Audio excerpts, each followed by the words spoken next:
Hello, very good morning to one and all.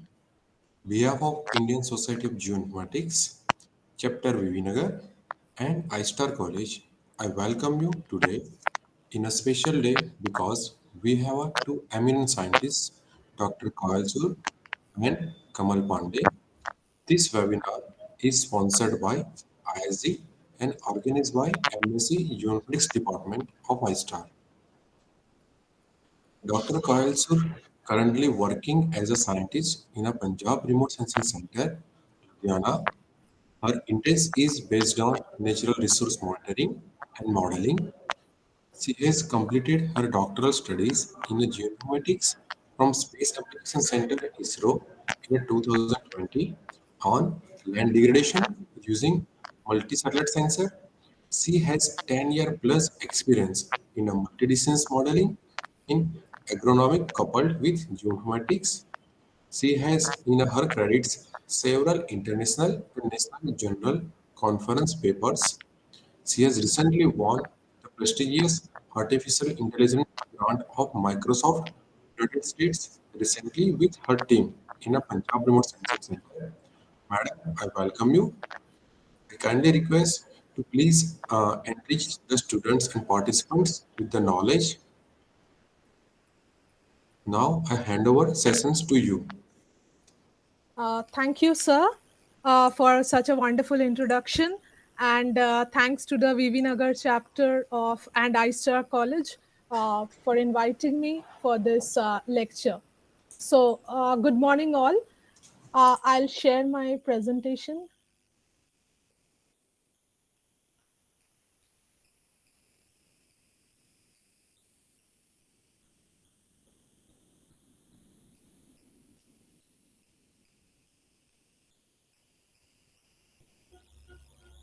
So, is my screen visible? If anybody can answer, please. Is my screen visible? Yes, ma'am. Okay, thank you. So we start here. Today's topic is machine learning and remote sensing. Uh, so machine learning and remote sensing is a very wide zone currently because of the increasing importance of data science, geospatial science. So we are focusing into some of the basic structuring of machine learning and remote sensing and how that can be helpful for the students, researchers, academia, as well as industry to address ahead. So before starting off, since we have a variety of people coming from different backgrounds, I would like to just introduce what remote sensing actually is. So, remote sensing is the process of detecting and monitoring the physical characteristics of an area by measuring its reflected and emitted radiation at a distance. So, when we say from at a distance, anything when is measured based on the reflectance, it is called remote sensing.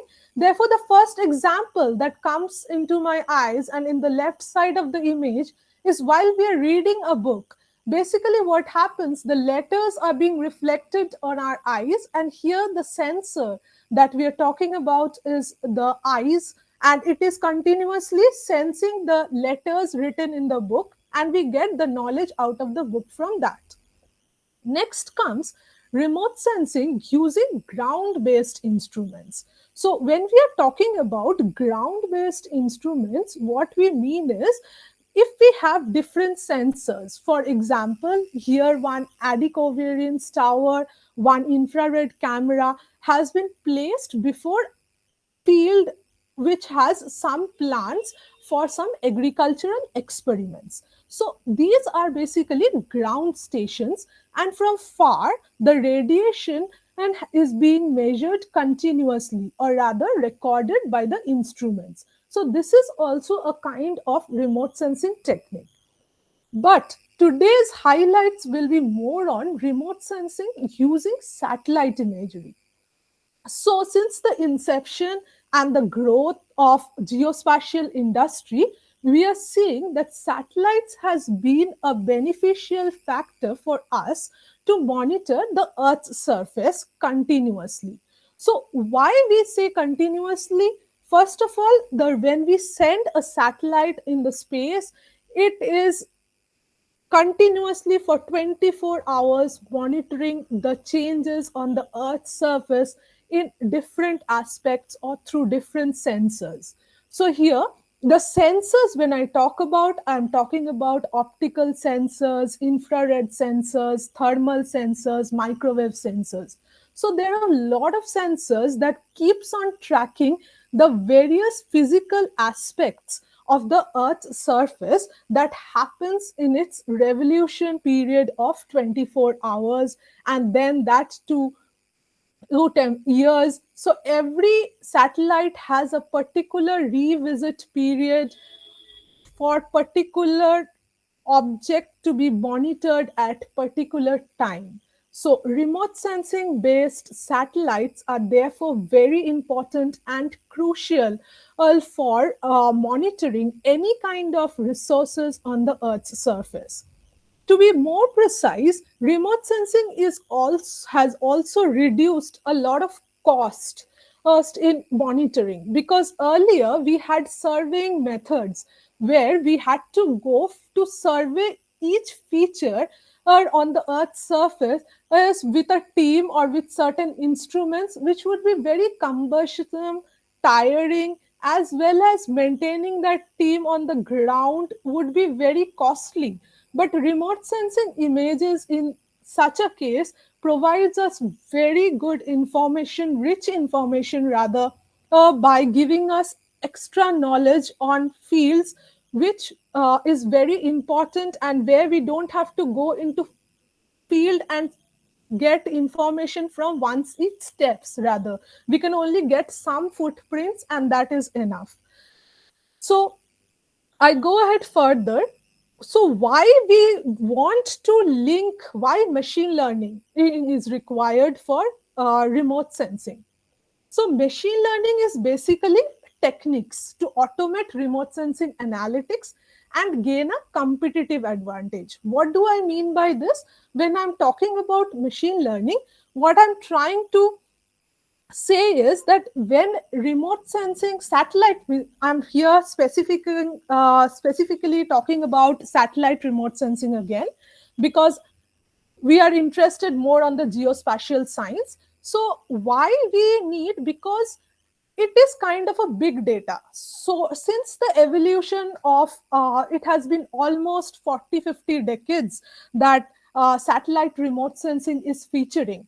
So a lot of data till date has been collected over the temporal um, season. For what I mean is, maybe like Landsat is collecting from 1976 to further, it is going through ages. So these data sets needs to be captured to see that over the time period how things on the Earth's surface has evolved. Plus, why do we need machine learning?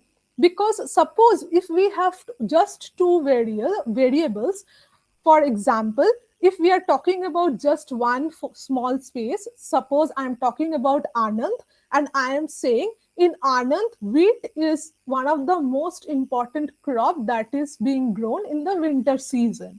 But if I want to see any changes in the pre and the post, I need to compare.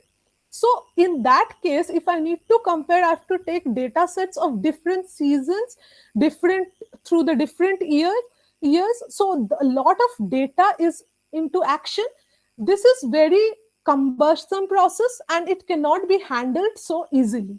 So what we do is, it's not just mathematical calculations which can be done by seeing or taking some calculator on our side. So what usually we do is, we make a systematic collection of this data sets. When I am talking about systematic collection, what I mean that the data sets needs to be collected in a particular order. So there should be some kind of order in the uh, maintaining these data sets. And since these data sets are very huge in size, therefore oh, the volume, the exhibit volume needs to be reduced and some sort of cube structuring needs to be done so that it can be stored easily.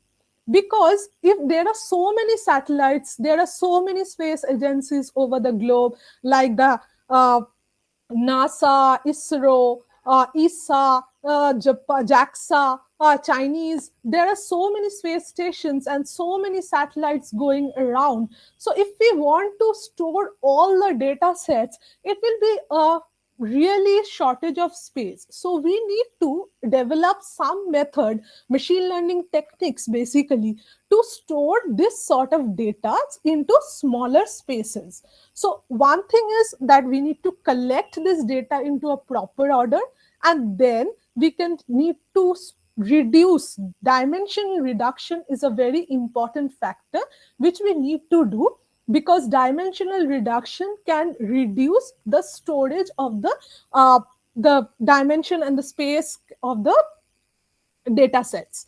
Next is we need to do the analysis of the data sets in such a way that it can be easily certain relationships can be developed and new intended possibilities or probabilities can be seen through it. So for this, what we need is networking. So networking between different machines, different corners, and then visualizing it. If we are not able to visualize any data sets, for example, if I am talking about wheat in Anand, and if I'm talking about, in terms of just speaking about wheat is not enough, I need to talk about the yield of wheat per hectare in Anand. Only then I can say that wheat yield has increased or decreased over the years. If it is increased, it is good that the cultivation or the production has increased over the time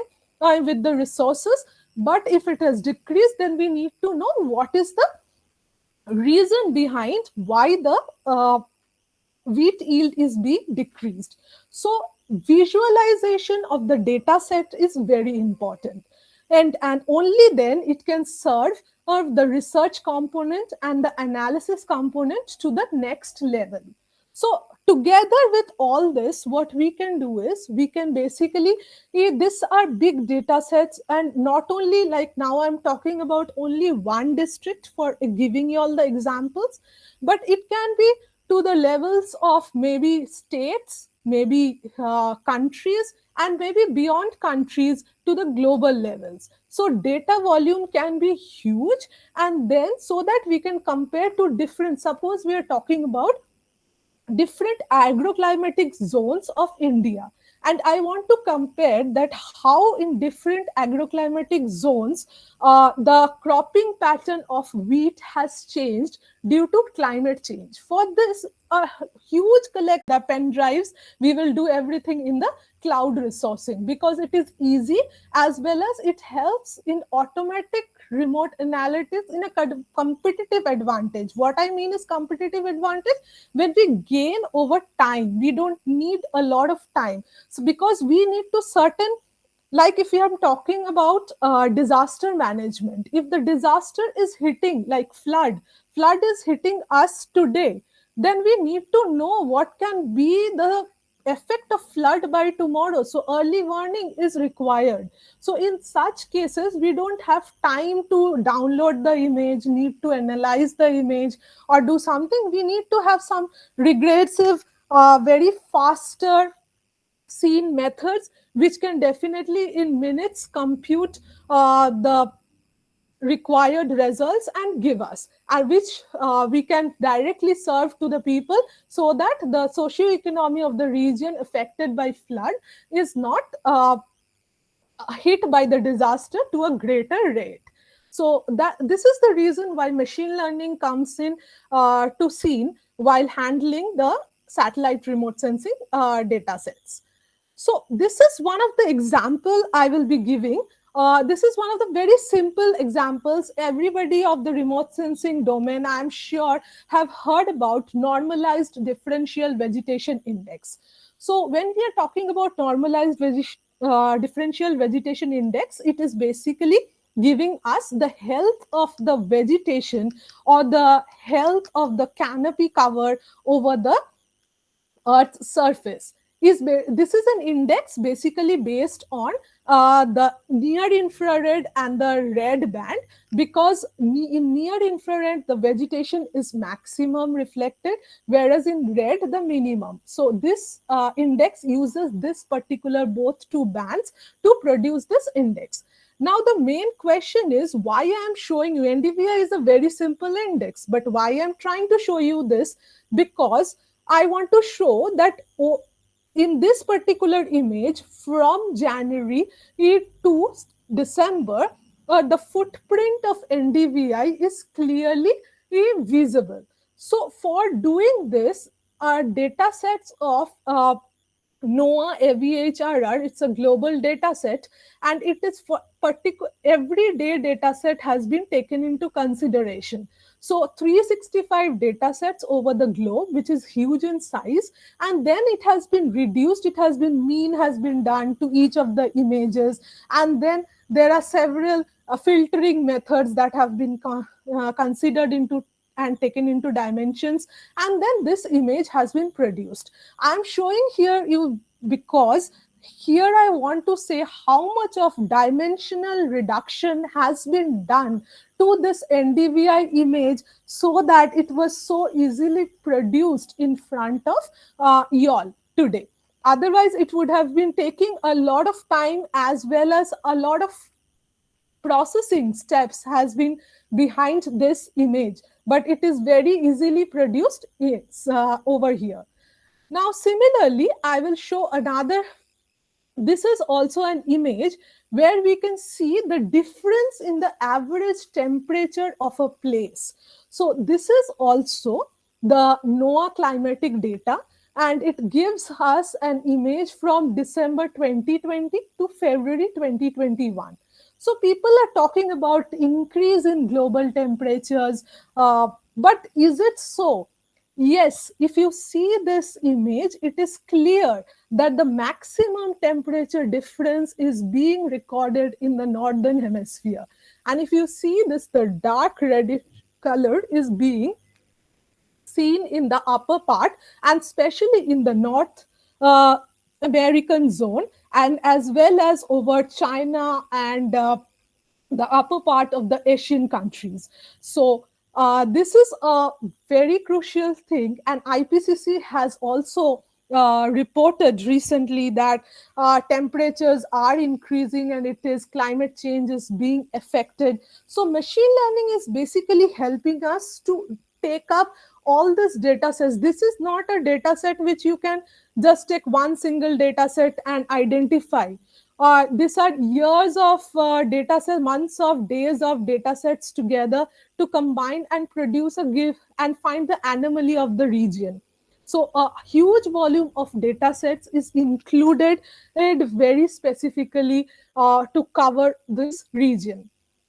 Next, I will come up. This is an image where you see how much is methane being affected from the human activities over the region.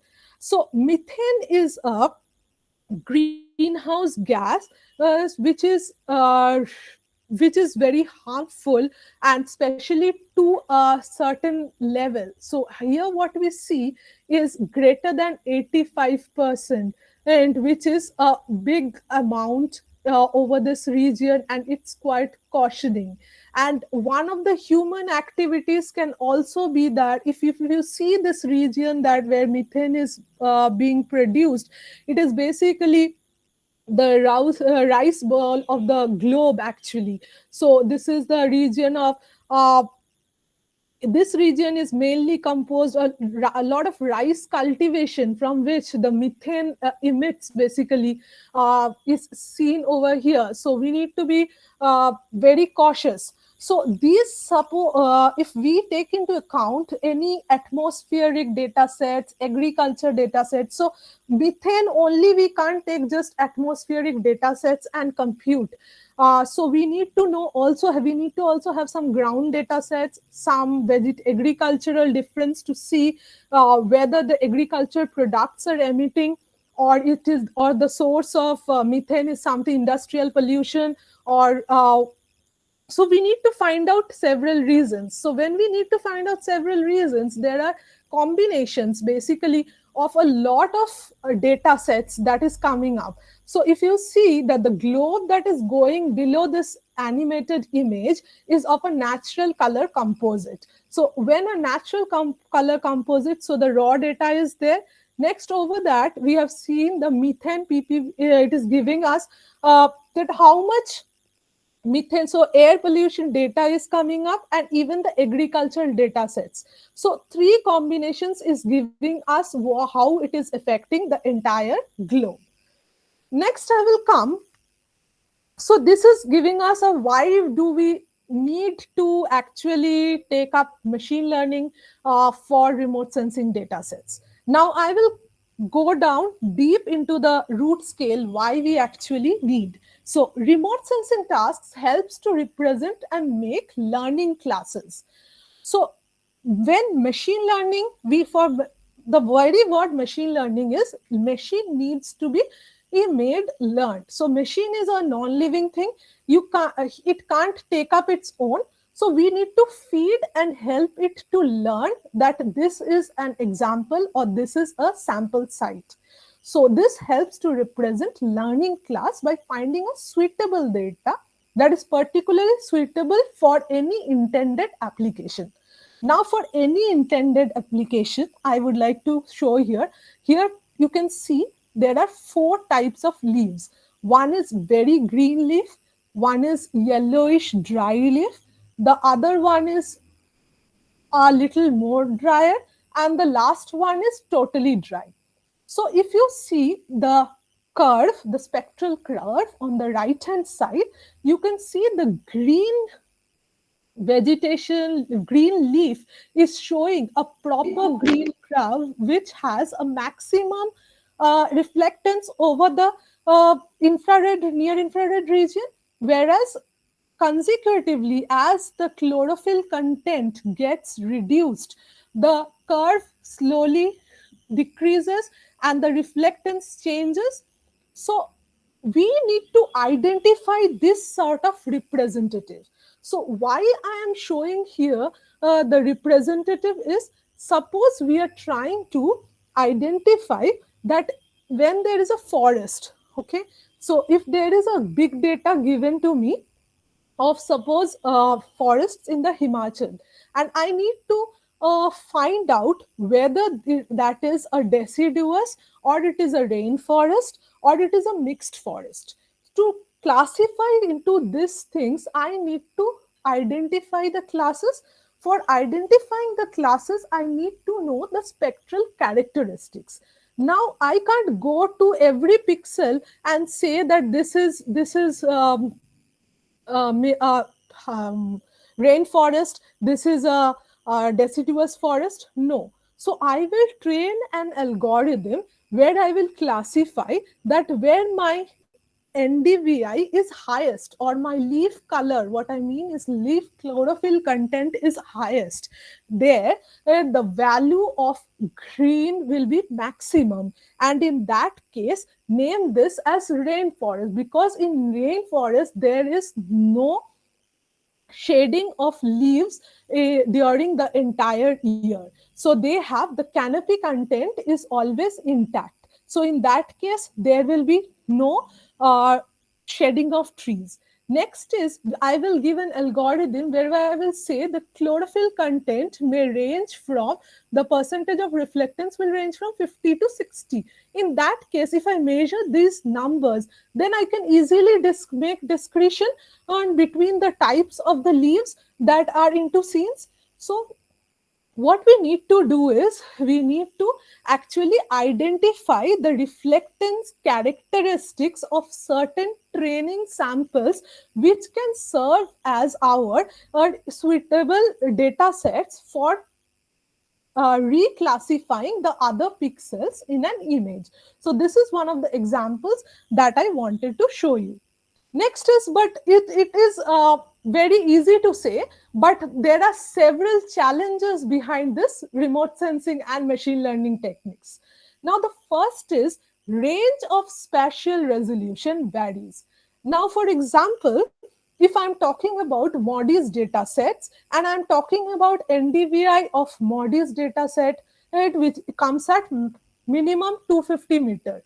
And when I'm talking about Sentinel, it comes at 10. When I'm talking about AWIF's data NDVI, it comes at 56 meter. So there are different three types of spatial resolution because their sciences instantaneous field of view is different. So how can we say for the same region can be specified? So machine learning techniques needs to reduce all the different sensors spatial resolution into one single resolution. Only then we can compare the data sets. Otherwise it not possible to compare MODIS data with Sentinel data with Sentinel data to Landsat data. No, we can only compare when all the three spatial resolution is into a particular dimension. Suppose when we can reduce the pixel size into 30 meter, or we can reduce it into 60 meter. So this is the range. So range of spatial resolution varies. So this is a big challenge uh, using remote sensing and reducing the data sets into one single pixel value. So moderate spectral resolution. Now satellite is acting from very far.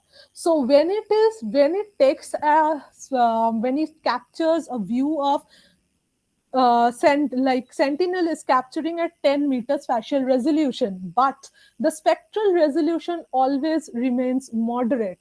It is very difficult to have very accurate measurements other than and the ground measurements like spectral radiometer.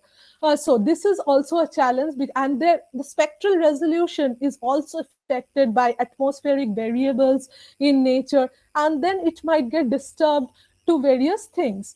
Now, radiometry of the image varies. Obviously, radiometry of the image varies because there is for every sensor, there is different radiometry, 10-bit data, 12-bit data. So the gray levels change. So this may also let error to crop up in the analysis.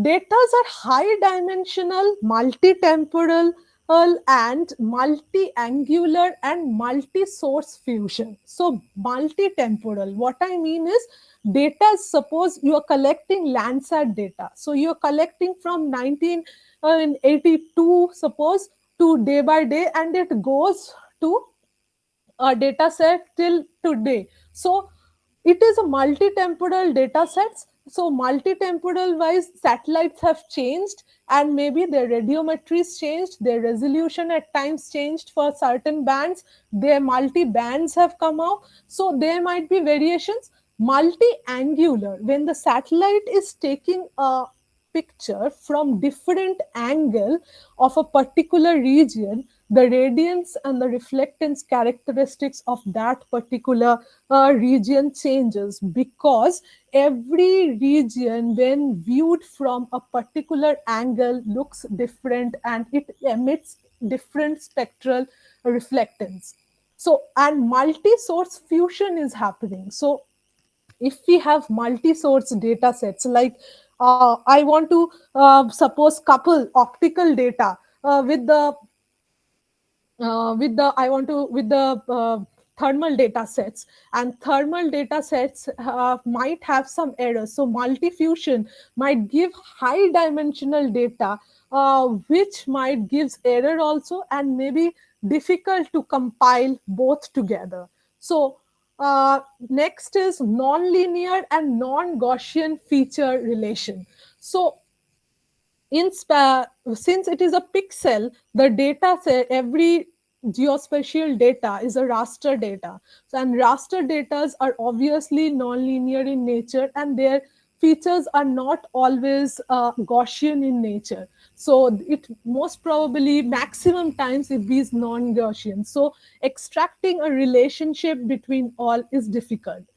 few supervised information is available because high cost of serving. So if we are talking about oceans, if we are talking about forests, snow, so in these places, it is very difficult to collect field data sets. So even human beings does not have optimized knowledge about it. So in that case, it becomes a challenge to classify a remote sensing class. Suppose, for example, I'm talking about a particular tree in a Amazon forest. If I don't have the spectra of that particular tree, it would be really very difficult to identify and name that particular tree. We can definitely name according to the chlorophyll content, but exact medicinal name or any scientific name to that will be very difficult.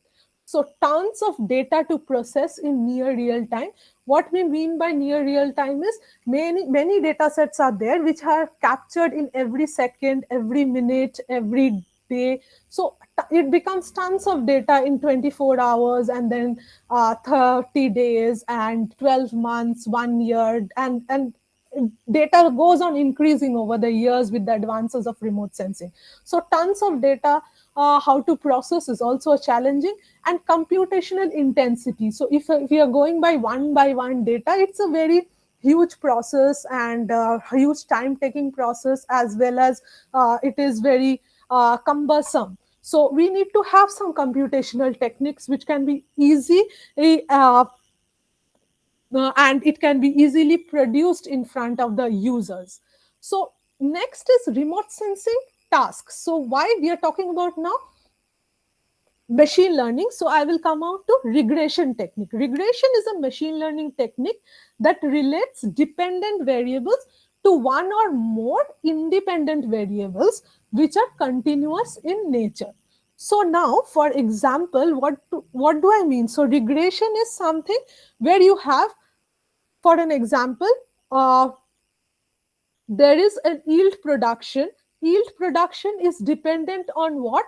Several things, like the seed quality, like the soil quality, like the climatic variables, like the fertilizer provided. So these, all this, like soil, climate, then seed quality, all these are typical independent variables, and these finally 5 to 6 parameters are affecting the yield of a crop. So that is the dependent variable. So regression is a machine learning technique which helps to combine all these variables and then finally give us a result which can be a very precise and very understanding. So types of, there are several types of regression that we can talk about. I have listed 8 here.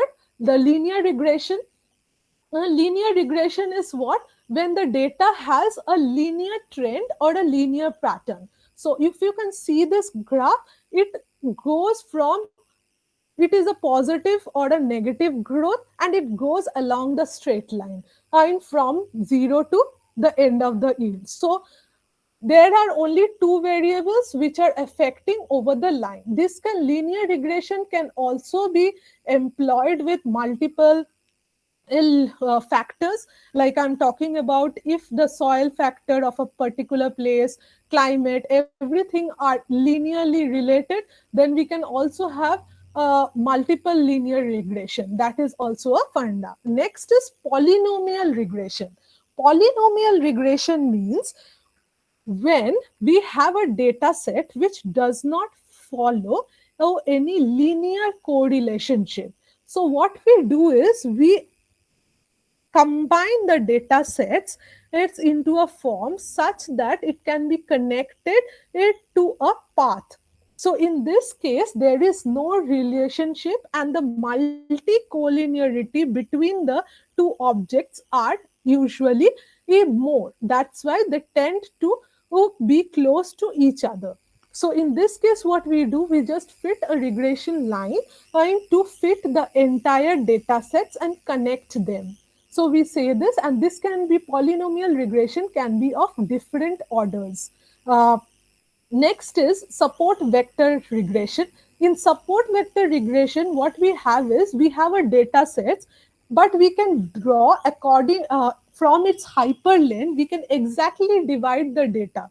Suppose this green dots are there, we are actually dividing from between, this is the hyperlane, and the maximum to which it can go comes under that particular vector or that particular line. So the data sets can be divided according to the hyperplane of the data sets. Next is decision tree. So decision tree is when you have a data set and you have set up some nodes for it. For example, once you have a tree. Now the tree is first whether this, you have an object, you first decide whether this is green or not. So the first is green. If it is green, then if it is green, it is a tree or a shrub. So you see the height. Now you give the two logics height of the tree. Now suppose you, this is not a tree, it stops there, it goes, it is a shrub. Now what type of shrub? So you have specified 5 type of shrubs, it will see which type of shrub. So this is decision tree, where you make at each node you give some logic to classify your entire data sets. Next is the random forest. Random forest is also a kind of decision tree regression, but it is much more rigorous and progressive in nature, because it helps to predict as well as it takes up each nodes and then further redivides. So it has not only, suppose one node on it, it has several clauses or nodes on it. Suppose in decision tree you have given only yes or no, but in random forest you can give yes, no, and again why yes, no can be divided into further trees, and then all from all the trees there can be predictions, and average all predictions can give you finally the random forest prediction. This is one of the very uh, productive and one of the most common machine learning techniques that are being used these days. So yeah, this also helps like to train the classifier in some of the data sets are classified and then further prediction is given. So another is reach regression. So reach regression is also one of the very important, because it helps to calculate us the amount of bias in the data. So it will, what it will see, the how much is the uh, collinearity and how much is the linear collinearity, how much is the bias of each data from the central mean line, and then according to that it will create the classification based on that. So regression is also an important factor. Now I come, now we have done with data sets. When I was talking about regression, these are data sets which has particular values. It cannot be like just zeros and one. It cannot be categorical. It needs to be non-categorical data. But sometimes our data is non-categorical also. What I mean by non-categorical is, suppose I have given a rank to a data like 1, 2, 3, 4. So it does not have a value. Or maybe my data has a text value. Like for example, I have defined my data as tree, or my tree and house. So these are all categorical data which has text in it. So when such a conversion situation comes, what we do is classification is a machine learning technique where we take up, instead of regressor, we take classification regressor. This helps us to define, see, this is an image where the satellite images are seen, and then we classify each object to discrete semantic information. So we need, when we define each object into a particular region or particular class, then we say it as a classification. Now, next is how to obtain the classifier. So, a computer programming is said to learn from experience with respect to some given task and performance measure. So, we are talking about again and again about machine learning. So, what we are doing, we are basically giving or making experience the computer program and to learn from from the certain amount of data sets we give as the training data sets, and then we say the computer that you work on these trained data sets and identify the difference between the and classify rather the different features. So requirement for the above is input and output pair is, so training data labeled. Now training data is, we need to divide our entire data sets. Suppose we divide the data into 30/70 or 40/60. So 40 is for ours the training data, which we need to label. So label is, we need to identify them, and then according to the reference and the ground truth data that we have collected. So this training data sets actually will act as a data set which is the reference data sets on basis of which the computer program will be trained, and for according to which the performance will be shown. So classification algorithm can be divided into mainly in two categories. So one is the linear, even in classifiers, regressor classifiers, there are two types of models. One is logistic classification. In logistic, it is simple linear model. Why logistic classification is simple linear? Because we basically, we say either it is a yes or no. Either this is water or no, this is vegetation. There is no other second choice or third choice is for us whether it is what. So it is clear, very clearly. Next is support vector machine. In support vector machine, suppose we have two classes. For example, we have class A and class B. Class B is green and class A. So what we do is, from between we draw an hyperlane so that we can divide the zones exactly into two different classes. So this is the reason, since they follow both this logistic classification and support vector machine follows the linear classification technique, so it is often referred as linear models. Now, non-linear models. One of the most commonly named nonlinear models are naive-based classifier. Why naive-based classifier is basically a classifier which works on the theorem of probability. So basically what is done, that one particular class has probability to go in which group, that it is computed based on the Bayes information theorem, and then it is actually maximum likelihood class, which is the likelihood class it may fall into, and according to that it goes into that particular region. Next is KNN method, which is also the method which measures the, which is the basically KNN method is the nearest neighborhood. So if there is a first, entire data set is divided into two categories. Any data set which falls in the middle and has a confusion, what is done is a distance of line is drawn on from to the nearest point of the two clusters. So here the point is blue. The point is I'll just show you all. This is the blue point, and so what is done? It is seen which is nearest to them. So if this is nearest, it falls into the green category, else to the yellow category. So KNN is based on the nearest neighborhood. So nearest distance, it will go to that particular cluster. Next is again decision tree. Decision tree works same as like that of the regressor.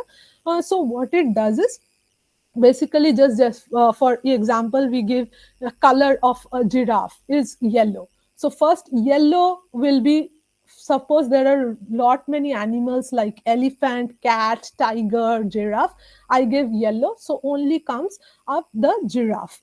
Now giraffe, I give the height above 10, so they will, the above 10 will go into one and the other will go into false. So this is like decision tree, it goes yes or no, condition maintained.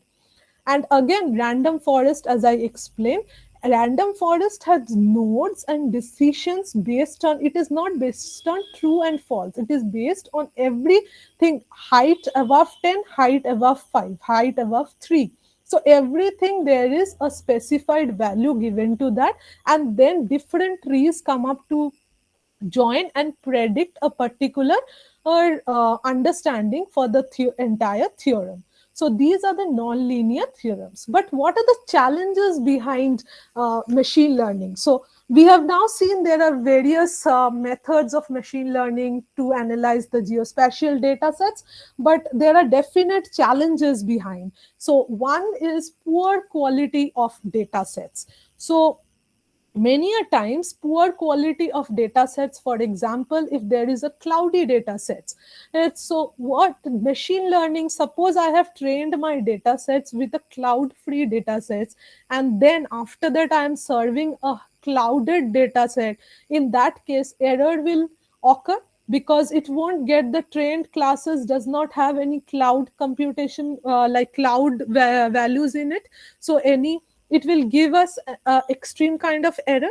Next is high interclass variability. Suppose if it is due to some geometric or due to some atmospheric errors, if two classes, high interclass variability, what I mean is, suppose building, suppose for Chandigarh city is a very planned city. So, you know, Chandigarh city has many trees planted in.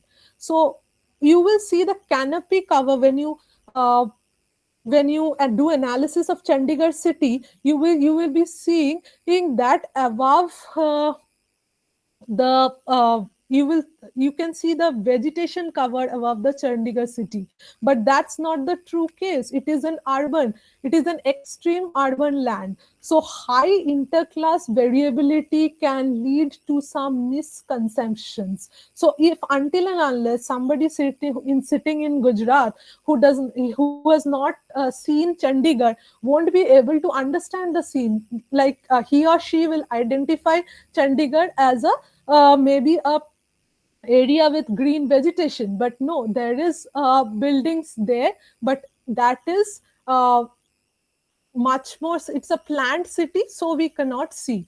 So ground truth in that case is required. So high intra-class variability, low intra-class also happens, suppose for example when there is deciduous trees.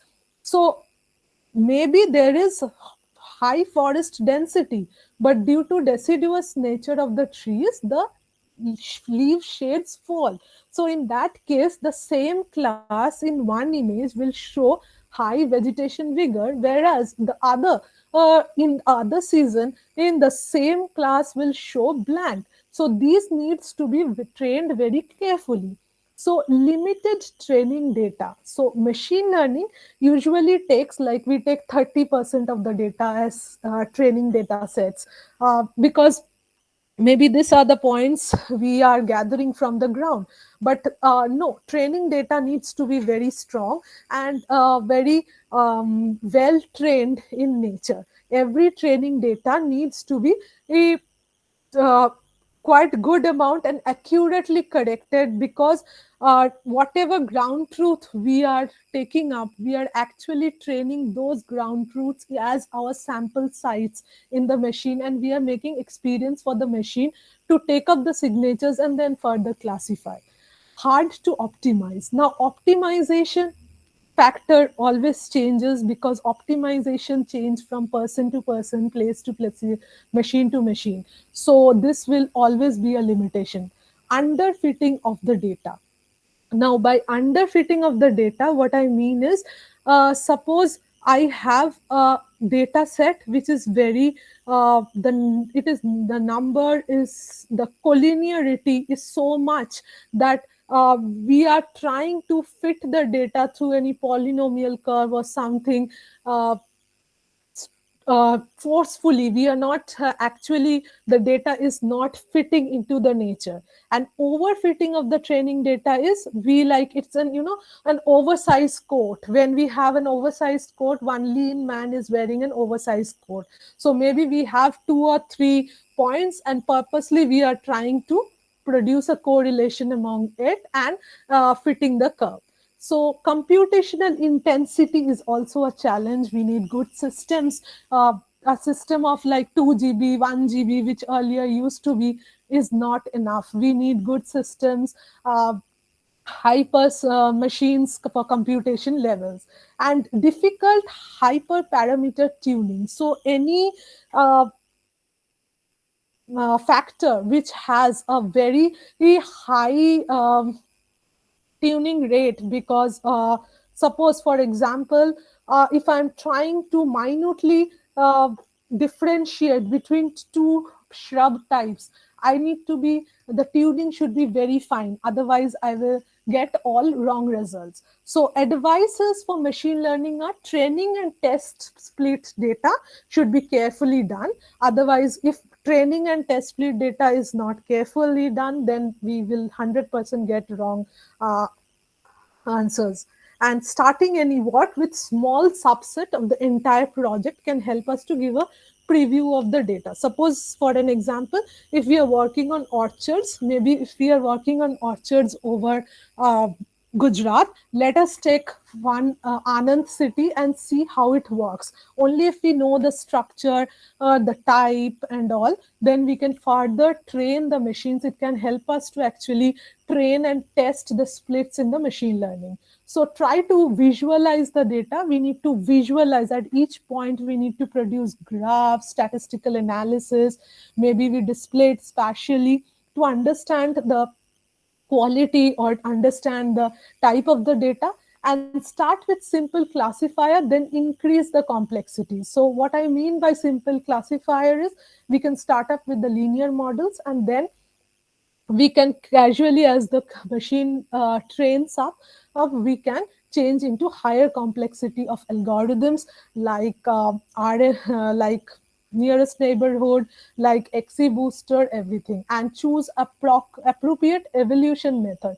So even accuracy is a matter. So we need to not only, like, if we, most of the, there is a, in the research community, people think like, if we are doing root mean square error, that is the only criteria for evolution measures. But at times, no, maybe root mean square is showing high, low, but error can appropriately come up due to the difference in the ground truthing sets. So we need to check that also.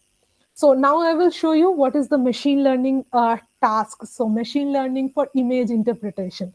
So this is on my left side, there is an original world view image which has been classified by semantic segmentation. Now what is semantic segmentation? Is a classifier which each pixel is assigned to one predefined class, and pixels of the same class are grouped together into one semantic segment. So what I mean here is, suppose class like road has been classified as one pixel, and that will be, all roads will go to that particular pixel. Or like the for the plantation has been specified as green, then that particular goes as to, so it is basically on the segmented. If the, basically the image is classed into particular pixels, and it is predefined each class. So next is uh, object discretion by single object detection. So this is quite a famous type of classification technique. Basically, when we have, suppose for this, on my left side, building footprints. So it will take, when we do object detection, it will take the bounding box of that object, and then it will classify rest according to that. So if we give a rectangular, it will take the maximum length and the breadth of the object, and then classify all the objects in that dimension. Here a fine example has been shown. Here we have taken a mango orchard field. Rather, it is an orchard, not a where maximum mango plantation is there. Others are also there, cashew, citrus, and here also object-based classification has been carried out. And what we see here that exactly those pixels are coming out as the output, and which can help us to do the yield measurement of the place. So but object detection has one problem. When we say bounded box, it will take the maximum unit of a particular object. It won't see whether it is less or more. So we need to be careful on that. So instant segmentation is again a type of class machine learning classifier with the combination and of segment segmentation and object is segmentation is taking into consideration. So if you see, the boxes are also there, which are the objects, and then even the image is also segmented into several parts. So this is also one of the most important. And image classification is a process of categorization and labeling groups of pixels or vectors was within an image based or specific rules. So this is also a type of supervised classification where you give some rules that this particular spectra is winter wheat, this is spring wheat, this is maize wheat, and according to that, the classification is taken into consideration. So now I will come to this is one of studies that has been taken in my center in Punjab Remote Sensing Center, and here we have actually tried to identify ecotope diversity footprints of Harike Ramsar site, and this is actually a wetland site. And this is Harike is one of the most famous wetlands of India, and it has been designated also as the Ramsar site. So you know how much importance it is. So here what we have done is we have collected over time spectras with handheld spectroradiometer or over time, and what we have done is we have tried to train this data sets based on the ecotope. Now ecotope, what I mean is, in a wetland there are many eco divisions, there are many ecosystems that are taking place. There is an animal kingdom, there is a plant kingdom, there is a coexistence of in wetland. There are several ecotopes that is breathing out. So what we wanted to do was we wanted to do a time series analysis where we could divide these into significant zones of, like where only, for example, only this, if you see this light green part, these are water flow hyacinths. So this one needs to be identified. Then it is crop ecotope 7 is, which is the yellow color, that is the agriculture land. It does not have anything to do with water. Now we have tried to different types of plantation in water hyacinth. Also there are different types of water hyacinths. So we have tried to classify all this into based on the different types of spectral signatures that we carried field survey over the time we had, and then we used those to feed the random forest training sites, and then further classify the Landsat images, and then divide the zones of Harike wetland into several regions. Next is this is support vector machine based classifier for water stress assessment. So this is again the Harike wetland, and what we see is over the time there is a stress. People are talking about that Harike is shrinking. So when we are talking about shrinking, we need to see the amount of water coming up to this catchment is actually shrinking or not. So what we have done, we have actually divided the data sets into three major classes. One is the ponded area, one is the channel, and the canal. So canal cannot have a change because it is a permanent feature. So change, if seen in the ponded area, is actually the stress, because the river Bias and the river Satluj are have all their source of water in the upper Himalayas. So the source of water is snow melt. So water is definitely, the streams cannot dry. So wetland portion might have stress because of several other reasons, because maybe the agriculture land has cropped into the wetland, human settlements has come up, there might be several other disturbances. So support vector machine classifier has been very well utilized for water stress assessment. Next is this is one of the studies that we have taken up in Punjab Agricultural University, where we have tried to estimate plot level leaf area index retrieval using machine learning from Sentinel 2A. So what we have done is we have taken systematic plots which are of same size, and where we have plotted wheat, and we have continuously gathered measurements at different stages of wheat. So wheat has mainly four stages: the crown roots initial stage, the jointing stage, the heading stage, and the harvesting stage. So basically over the time period, there were the data sets were collected, and what was done, they were taken as the training data sets, this spectra, and then this LAI, what now LAI product was calculated from the Sentinel data sets separately, and then the classifiers were further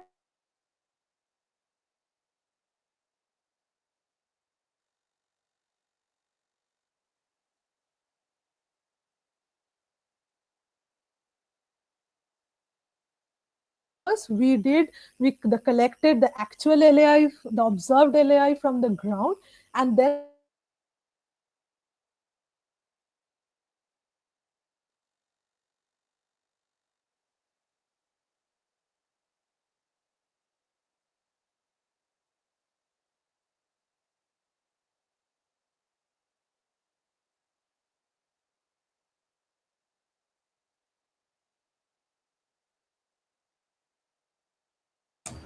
Hello,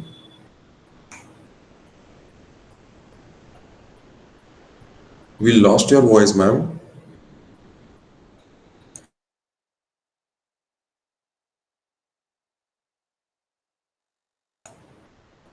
Koyel sir, ma'am, we lost your voice.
Kindly request to wait.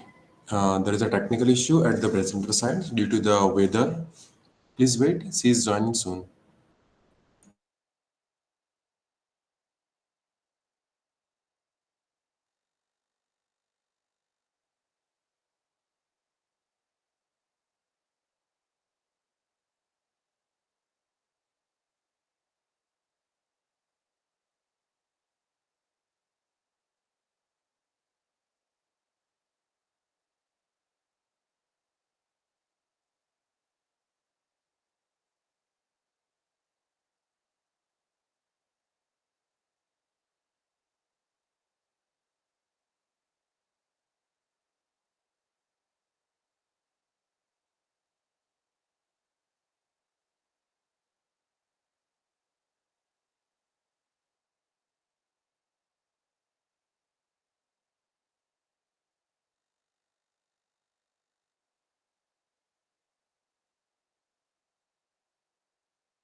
Your screen is visible, ma'am.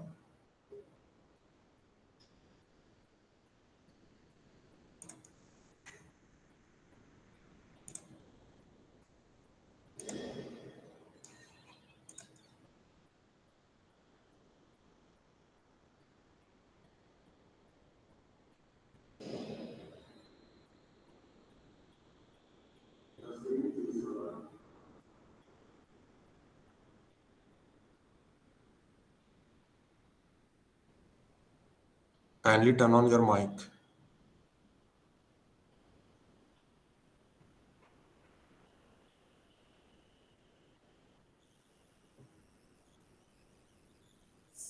Am I audible now? Yes, loud and clear. Okay, thank you. Have you all heard about this hurricanes? Okay, so here the random forest classifier is based on the ecotope identification. Uh, what we have done is we have collected the spectra over time, and then we have trained the classifiers so that the wetland can be divided into proper particular ecotope zones. So ecotope is different types of ecosystem existing in the wetland. So wetland have a very wide ecosystem, and it is wetlands are regarded as one of the best carbon absorbers. So what happens is the plantation here are mostly the water hyacinths, and which are very important and regarded as carbon sinks. So this needs to be protected. So we wanted to basically identify the stress over this hurricane wetland. So what we did was we strained the spectras so that we could classify it from 1990 to 2020 over the Landsat images, and we have used the random forest classifiers to do so.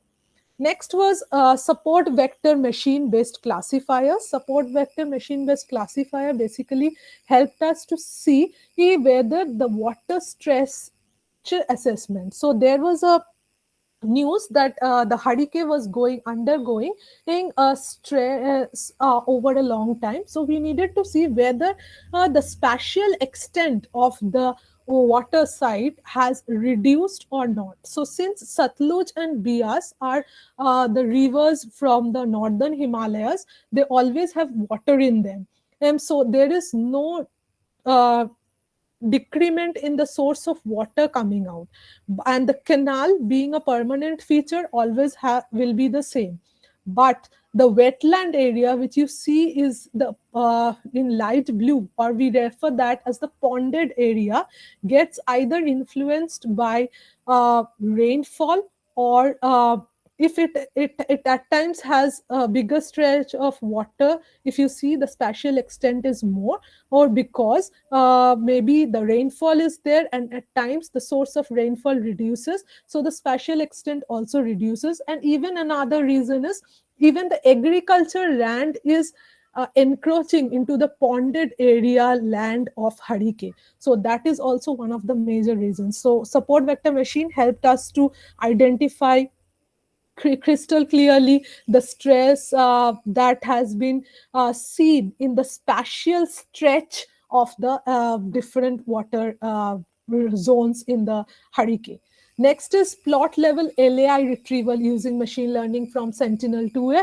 What we have done is we have collected data sets, LAI data sets, that is leaf area index data sets from the ground over systematical plots of 20 systematical plots over the time over four different stages of wheat actually, the crown root stage, jointing stage, heading stage, and harvesting stage.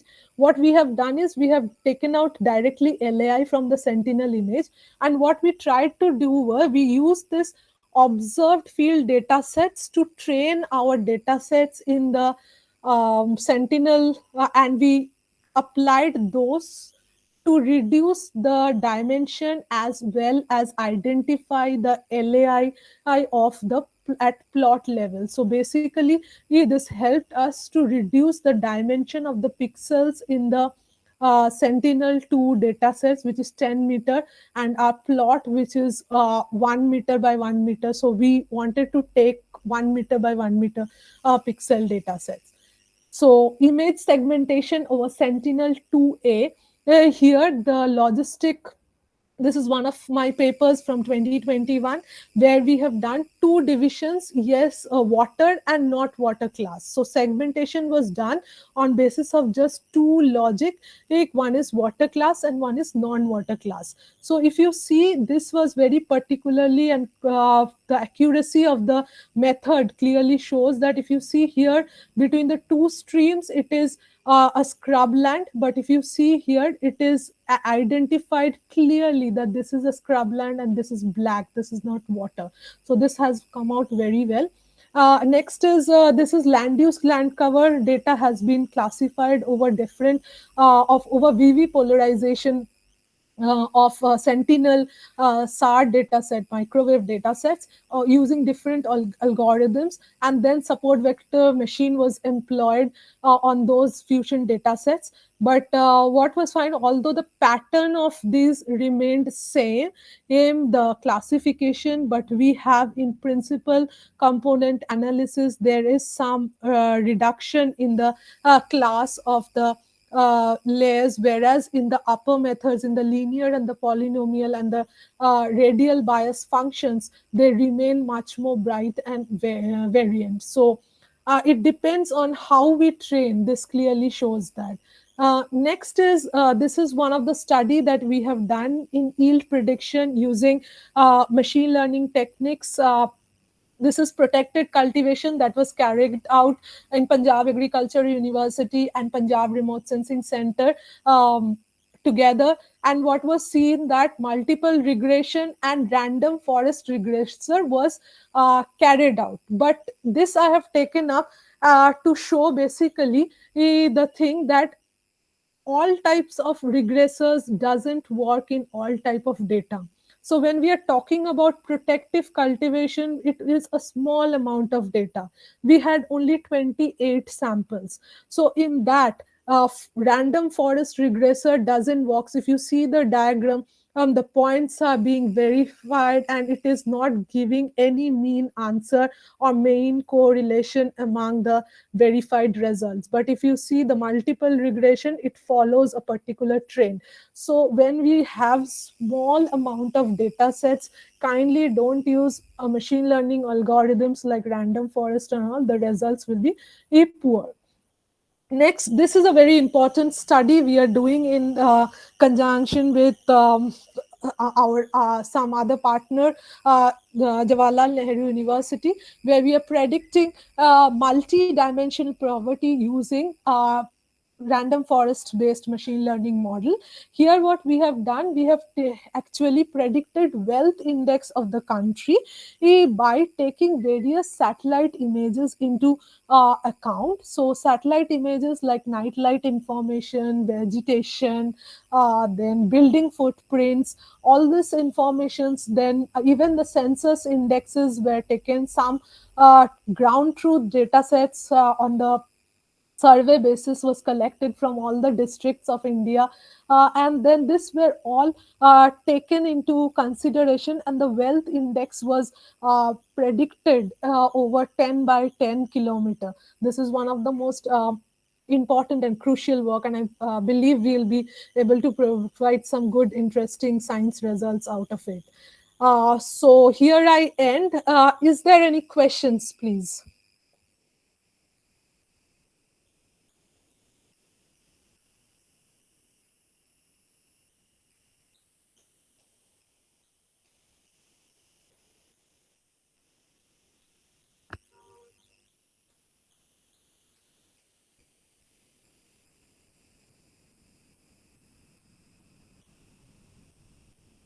Any questions from students? You're free to ask.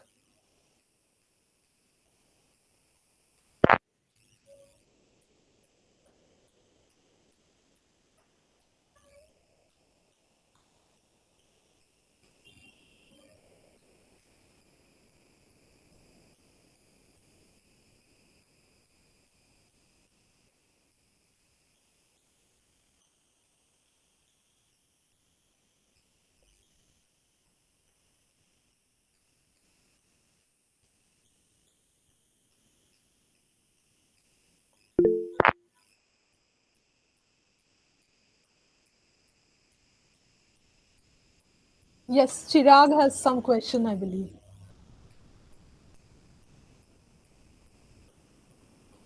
Hello, ma'am.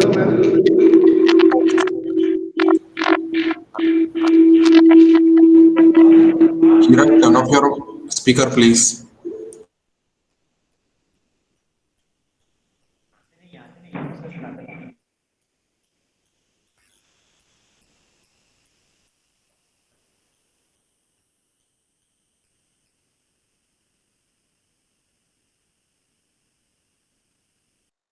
To your question, I'll answer if you're not being able to speak.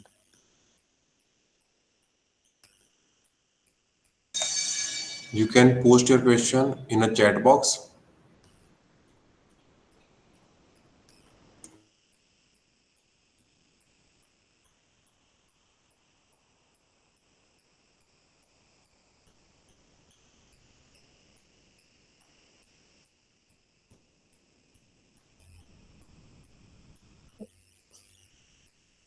Yes, wealth index is basically it is a categorical index, and it is a combination of various things. Like we have taken various variables. There are many surveyed variables also, and many satellite image input variables also. As I said you, as I told already, we have taken the vegetation into account, we have taken into, like we have calculated the ndvi, and we have taken and gridded points of those ndvi. We have taken the agriculture, cropland and non-crop land. We have taken there are several things, like we have taken light imagery, so how the population is moving, how the population concentration is there. So there are variables like trees, like where there is forest, where there is no forest. So all this have been cumulated together with the surveyed data sets, as I told, uh, for all the districts have been taken into consideration to calculate the wealth index.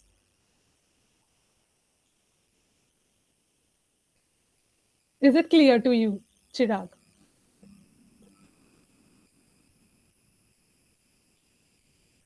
What is the algorithm of machine learning?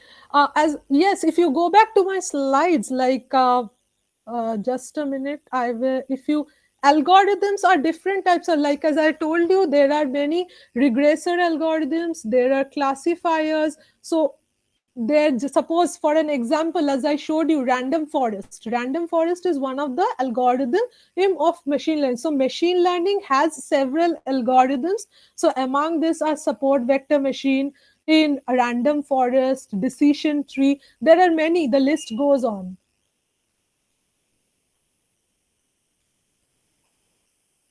Hello, ma'am. Why yellow leaf reflect high? No, no, yellow doesn't reflect high. The maximum is the green only. Comparatively, if you see the others, then it reflects.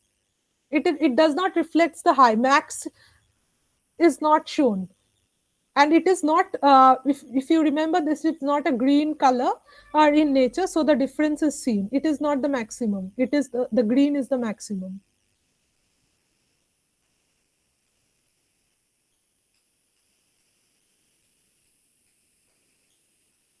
Ma'am, can you explain how to create NDVI? NDVI is a very normal, very common thing in today's year. It is actually an index which is NIR minus red and divided by NIR plus red. So it is basically an index composed of the red band and the NIR band. So you can get the formula, just you can go to any of the softwares, or if you are proficient enough with Python or R, you can easily compute it. It is normalized vegetation index, which shows the vegetation vigor of any place. How can we know which algorithm is suitable for our application? As I told you, you need to see whether, firstly, you have to see whether your data is categorical or non-categorical. Okay, so if it is a non-categorical data, you can definitely go with the simple regressor. But if it is a categorical data, suppose mostly when we are talking about satellite imagery, our data is categorical. Many a times the informations are in layers, so in that case you have to use classifiers, not regressors. So you have to see which like if you have to build the random forest, which is very good, which gives high accuracy, depends on, like, suppose you are classifying, depends on the problem actually you are classifying basically. So suppose you are classifying only land use, land cover, maybe support vector machine is also giving good results, and RF is also giving. You have to do the accuracy measurement, and by doing RMSE errors, mean absolute errors. So these are the Gini coefficient. These are few of the measures which you can calculate to see what your accuracy level is, so that you can know the suitability of the application.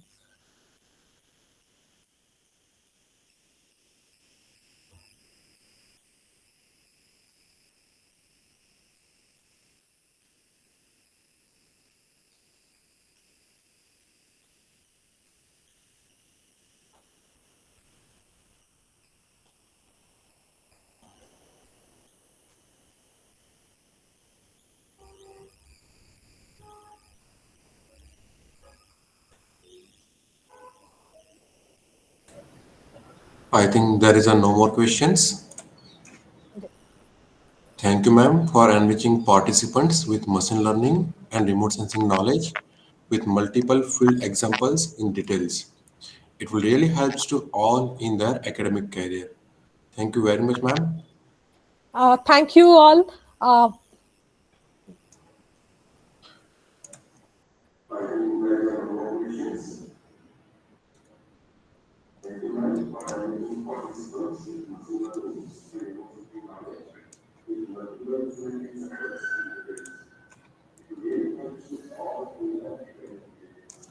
Now we have another eminent speaker, Mr. Kamal Pandey sir.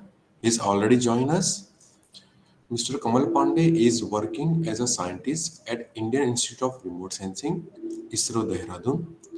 He is having more than 20 years of working experience in the field of remote sensing and GIS for natural resource management.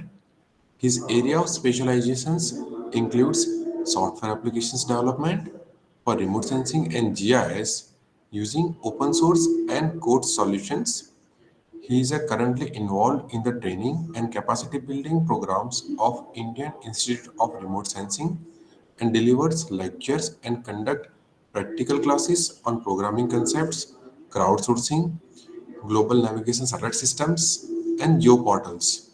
His current research interests includes automations of geospatial workflow using service-oriented architecture.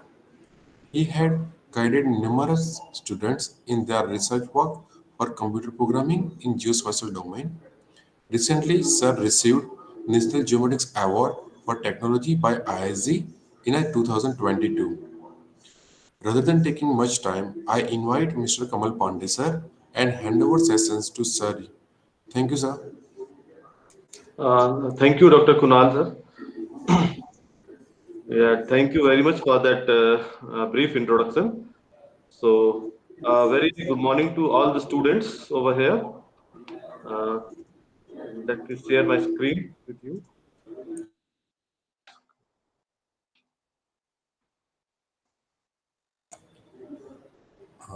I hope it is visible.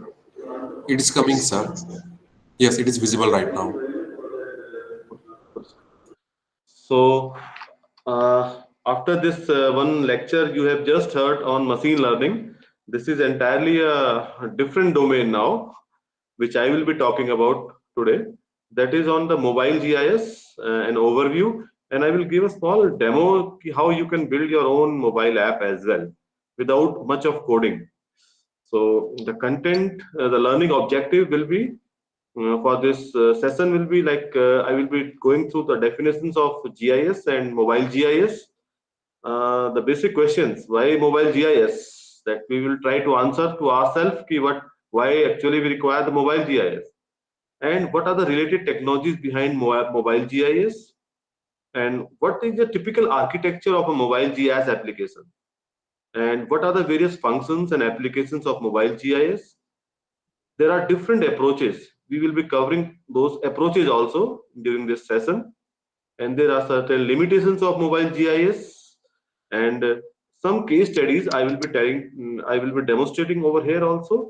And lastly, we will also see how to develop a mobile GIS based application. So if we talk about, before going into the mobile GIS, we should know what is a GIS. I hope most of you may be aware, but just to, just for a recall, we will can see the definition of GIS. It goes like this: a GIS is a computer-based system that provides the following four set of capabilities to handle georeference data or the geocoded data. Now, what is geocoded data? Basically, geocoded data means a data which has the geographical locations attached to it. You will see what are those kinds of data sets. So, what are those functionalities which a GIS can perform? It should perform data capturing and preparation, or we can say pre-processing of the data management, including the storage and maintenance. It can be data manipulation and analysis as well, and at the end, data presentation or visualization of the data set. So this is a very basic definition of GIS. Now, if you see what is the fundamental principle of this entire GIS system, so this word you should actually know: spatio-temporal problems. Okay, so the fundamental problem that we face in many use cases of this geospatial technology is that understanding the phenomena have that have spatial as well as the temporal dimensions. So there are two dimensions: spatial as well as temporal dimensions. Time is again one dimension. So three dimensions, all of you know, X, Y, and Z, and the fourth dimension is the temporal time. Okay. So when dealing with these geospatial technologies or the GIS data set, we also talk about the fourth dimension, that is the temporal or the time as well. So this means that our object of study has different characteristics for different locations at different time period as well. Okay, so if an object is at different places, one object is, let us say, is at a place of, let us say, at Surat, or another one is at the Dehradun. Although both objects may be same, but they may have different characteristics. And that is true if we move in the time domain as well. We are moving spatially. One is kept at one place, another one is kept at another place. But if we move in the time domain also, at that time also, they have the different characteristics. At a set, let us say at 2010, it is something else. In 2020, it becomes something else. That same thing which happens with the human beings also. As your age grows, your characteristics also changes. And as you move from one place to another, at that time also you keep on changing. So the same phenomena is handled by your GIS technology as well. So if we go into detail of this geospatial data or the GIS data, so what are the different sources through which we can collect the data? Data, basically, if I say that it is nothing but just a representation of any natural phenomena. Okay, so in GIS, if we talk, so there are different sources through which we can collect the data in these dimensions, spatial as well as temporal dimension. What are those things? The first one is the remote sensing, the very common one, so which allows us to collect the data both in spatial as well as temporal domain. How come? Spatial domain, we have the satellites placed at the height of around 600 to 800 kilometers from the surface of the Earth. They are known as the sun synchronous satellites. Now they are capturing the photograph of the surface of the Earth. Now that photograph becomes one of the source of data for GIS. Okay, that imagery, sometimes we call it as an imagery or a satellite data. These are similar terms only, imagery or the satellite data sets. So that gives the data in the spatial domain. If the satellite is capturing the photo at one particular period of time, that is called a spatial domain. But the satellite is always there.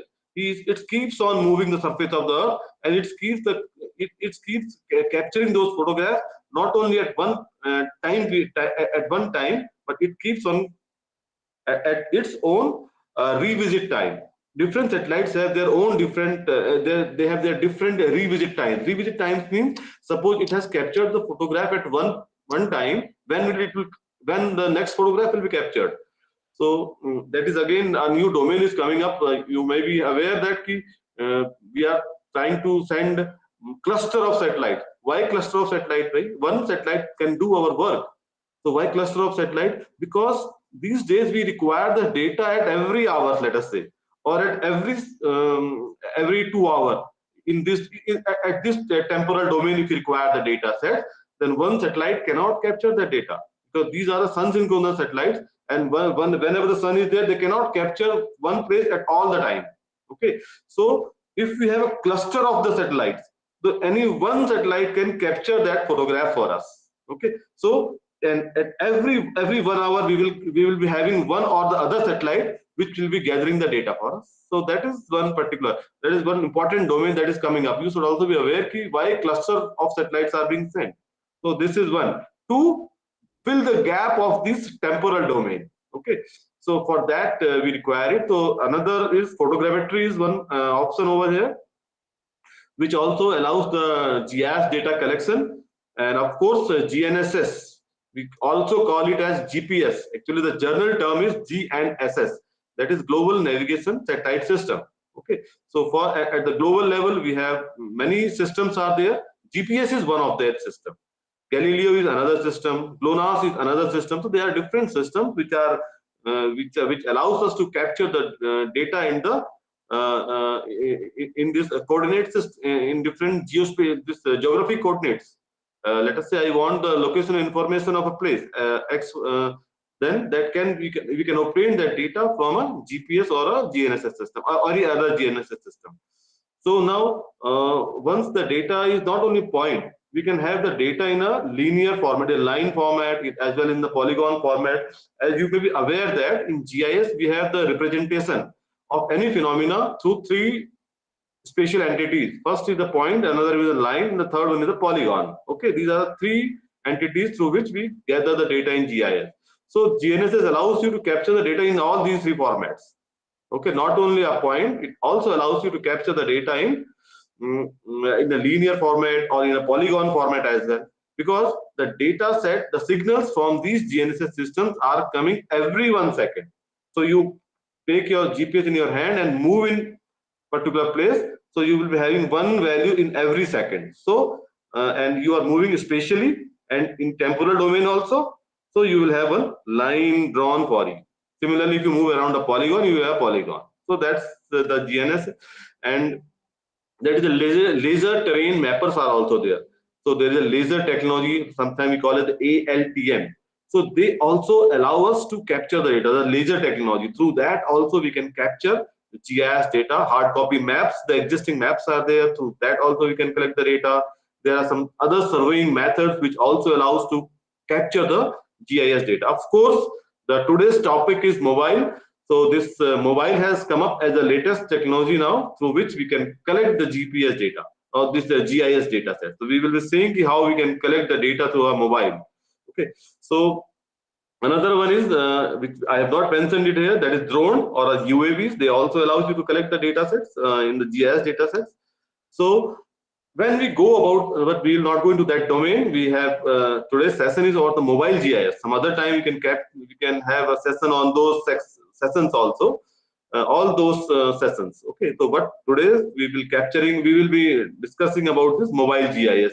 So a mobile GIS, again, if you go by the definition, it is similar to that GIS only. So a mobile GIS, it should enable the field-based personnel, the person who is on the move, or sometimes we can also call mobile GIS as GIS on the move. Okay, so it should allow to capture the data again over there, to store the data. Of course, there will be a limitation of the mobile, to how much data we can store over there. Updation of the data should also be facilitated over there. Manipulation of the data, analysis of the data, some sort of analysis can also be performed on GIS, but we cannot perform an extensive GIS analysis on a mobile. So anyway, we can make a communication with the server side. So all our analysis will be performed at the server end, and once the outputs are generated, they can again come back to your mobile. So you will have those analysis at your fingertips as well in your mobile. Okay, and the fourth one, of course, visualization of the display of all the GIS related data sets or geographical data sets. So this is a very basic definition of a mobile GIS. Now, why mobile GIS basically? So these are some, there are basically two types of tasks that necessitate the usability of the mobile GIS. We can have mobile GIS in our daily life as well. Whenever you are moving here and there and you are finding the shortest route through Google Maps and all those things, that is also a sort of a mobile application. So for personal tasks, you are using this mobile GIS most of the time, finding the best route to the places, finding nearest utilities, the places like ATMs, restaurant, hospital, or any hotel, anything you are finding, they all comes under the personal task. Okay. Apart from the personal task, we can also perform business task or the research task also through a mobile GIS application. Okay, some of the research or the business tasks, they include field survey. One example, let us take, you have I will talk in terms of GIS and remote sensing only. So all of you may be aware of a land use map. So once you have created, one small basic example I am giving, once you have created a land use map, now you want to find out the accuracy of that map, how to get it. What do? You will put some random points on your phone, on your map, and then you will go to the ground. In the ground, you are moving to those points and seeing what actual land use is over there, and then or you are noting down in your paper and then bringing them to the computer lab, converting those paper information into a digital information, and then finding out the accuracy of your map. Now this kind of task, it can be automated with a mobile GIS application as well. You just create one mobile app. Okay, I will also show you how you can create those mobile apps as well. So once your mobile app is created, so what that map will be having, what that mobile app will be having, it should have the facility of capturing the location or the GIS coordinate or the GPS coordinate from the field. filling up those attributes also, what kind of land use is over there, and taking a photograph as well as a proof. Okay, so once this is done in a mobile, it is directly into a digital form only. Okay, so once you bring it back to your, and from the field itself you can send it to the central server, and in the central server the manager or the planner sitting over there, what he can do, he can download those points and he can overlay those points on the land use map and can perform the accuracy assessment. This is only one task. There are numerous tasks that can be done through a mobile GIS application. Similarly, product delivery, this is a business application basically. Power line maintenance, this can also be performed through a mobile GIS. Utility troubleshooting, suppose there is any pipeline, suppose you have entire the GIS map of all those pipelines, underground pipelines, okay, and there is some problems.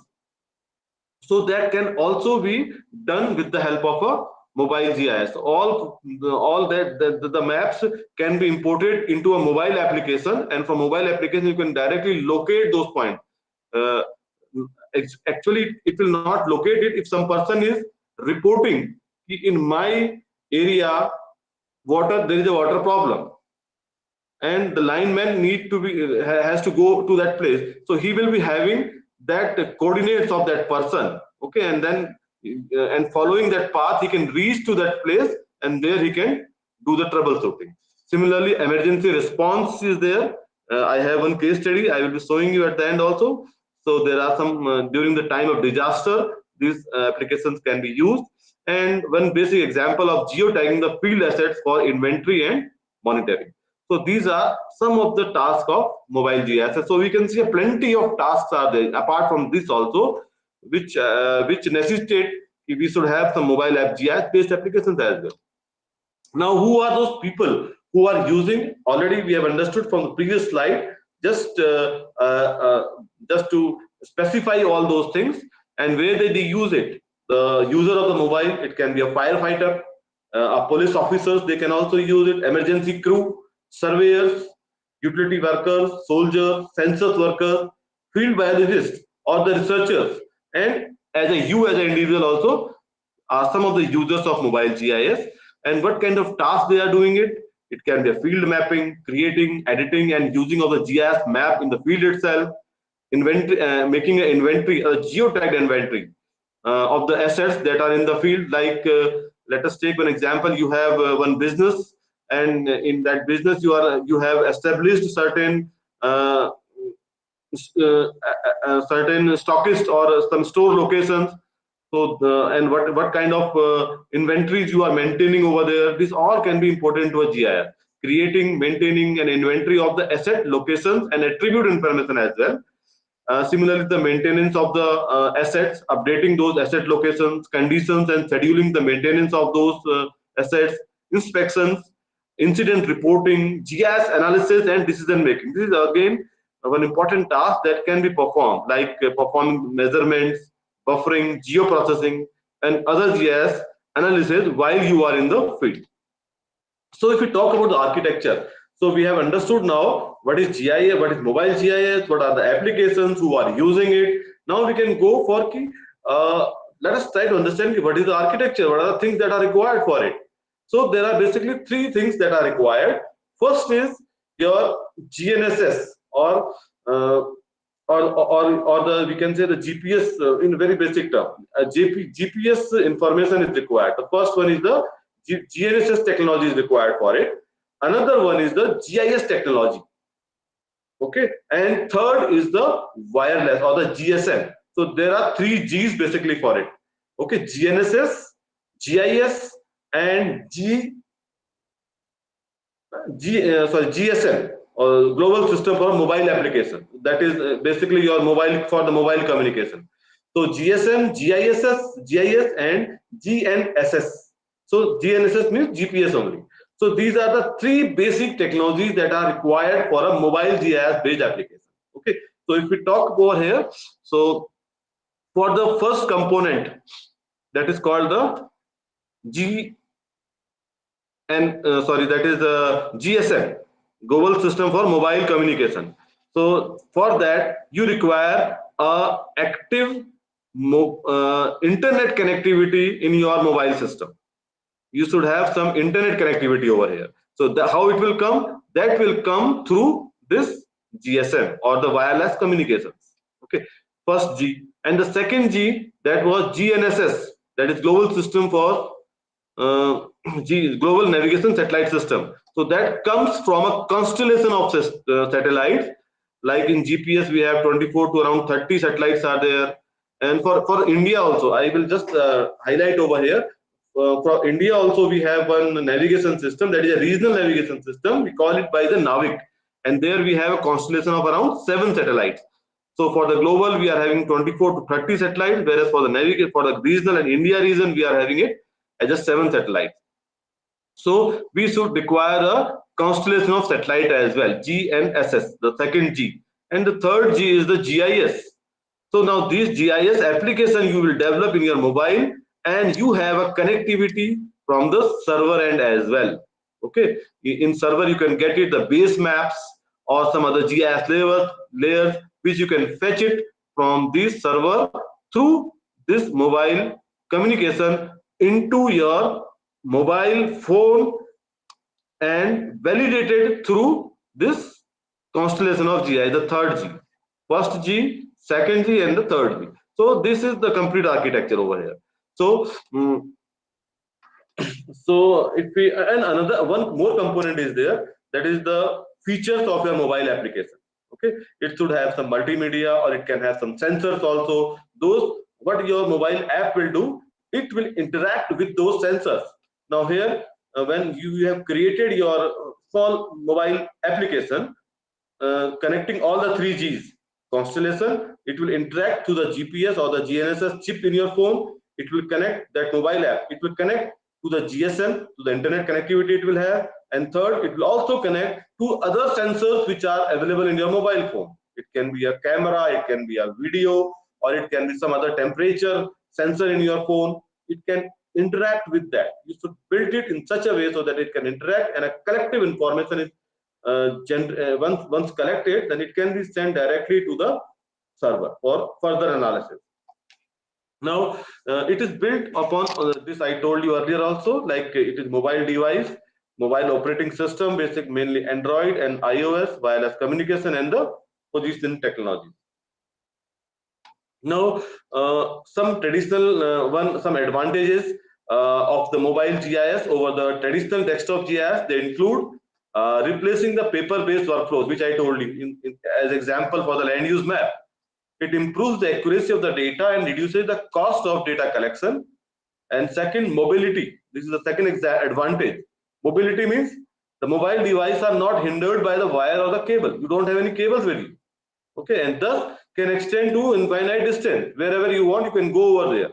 Thus, GIS extend to the area where wiring is invisible or costly, and user mostly need the GIS. At a person at a hilltop, I require GIS. How I will get it? Mobile GIS will allow you. That's why we say that mobility is another good advantage of a mobile GIS over the traditional GIS. Locational awareness, like GPS, Wi-Fi networks, and other technologies can be used to pinpoint the current location of a mobile device as well. Real-time location information we are getting into it. Large volume of users, mobile device are creating the pervasive platform for the GIS. Means you can extend it to a user, because now this computing device, like in a mobile, it is in the hand of each and every person. So your GIS is, it can is spread like anything into into the masses, and they can use it on their, and basically they are using it also. And there are versatile means of communication, not only maps. We can integrate the voices, short messages, photographs, video, email, and many other social networking apps. This mobile device, they can facilitate collaborative and communication among professionals and the consumers as well. Or near real-time information that I told you, the live connection of mobile network greatly enhances the temporal dimension of the GIS. Okay, spatial, so we are getting it. Temporal also it enhances. This gives mobile GIS the potential ability to monitor the spatial as well as temporal aspect of the world around us. Both. Now, if we talk about specifically to mobile GIS advantages and the limitations, of course, advantages I told you earlier also. Information capture and updating and data dissemination to a larger volume of the user base. But there are certain limitations as well. What are those limitations? Storage. So mobile have a limited storage. So it requires synchronization with the GIS server. Means if your mobile cannot store all the data in that device, what it can do, it can send it directly to the server. Once the data is stored in the server side, from there it can fetch it part by part. Whichever data is required, that can be fetched, rather than having the data entirely in your phone. So storage is one limitation. Analysis. Now this mobile phone does not have very high computing resources, so there is a limited amount of analysis. Example like routing of vehicle navigation, nearest utilities. These all are based on proximity analysis of GIS, I think. Okay, I believe so. So these can be performed on a mobile platform also. Presentation as well. Limited screen size, because whenever we talk about GIS, we need a big screen where we can see the entire. Because one advantage of GIS or the remote sensing is that synoptic view of the entire city.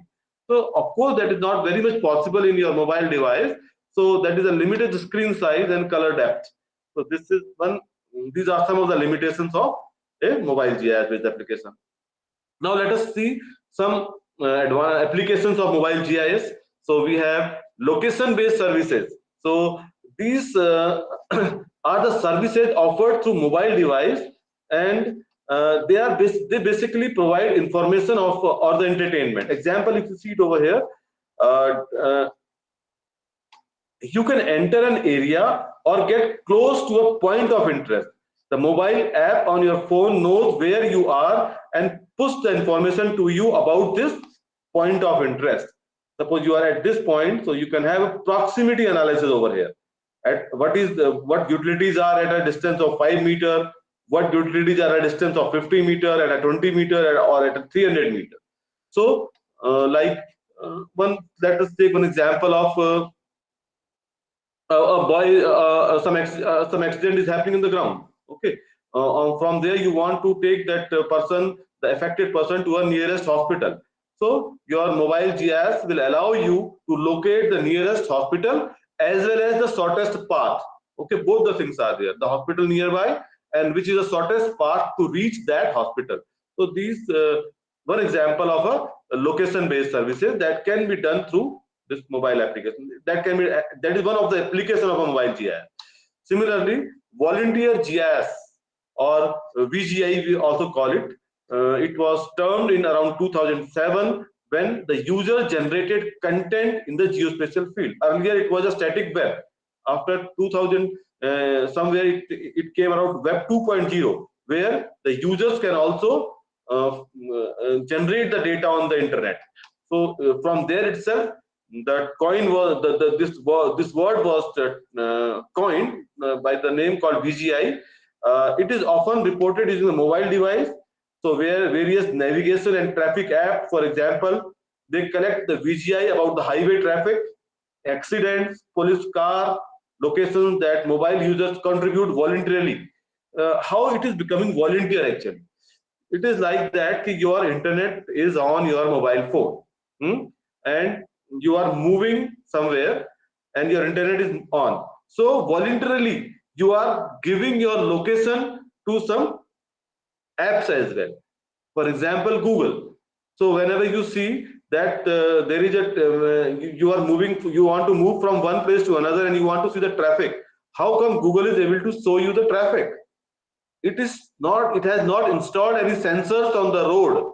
It is showing you because there are many people which are moving on that road, and they are continuously giving their location as well as speed of movement, at what speed they are moving. If suppose in particular road 100 people are moving, and all the 100 people are moving at a very slow speed, then immediately as a third person you will come to know that the traffic in this, since you have the speed information, they are moving very slow, so you have the information that that there is a heavy traffic in that particular road. If you are not getting any information of a particular road, means people are moving at a very high speed, then it will show as a green, otherwise sometimes orange, sometimes red also. So these are basically one example of volunteer GIS. So voluntarily people are feeding to the central server so that some other information can be derived from it.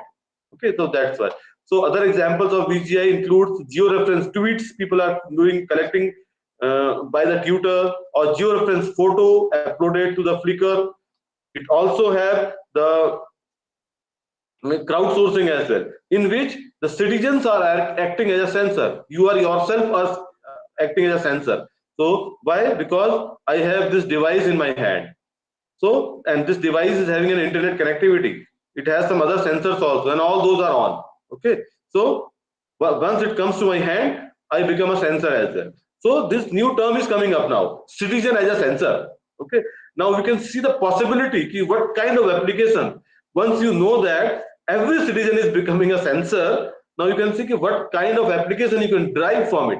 Okay, and they are voluntarily giving you the GIS information. So it can enhance the early warning system for natural disasters, epidemics, real-time social event monitoring. It also the big source. It is an important source for the big data and support tremendous new business opportunity. If we talk about the virtual reality, so mobile GIS also help us in this particular application as well. VR, sometimes we call it as, it is a computer generated simulation of 3D map or environment that can interact in a seamless or a physically way using a special electronic equipment such as helmet or any screen. Okay, so VR is one particular application of the mobile GIS.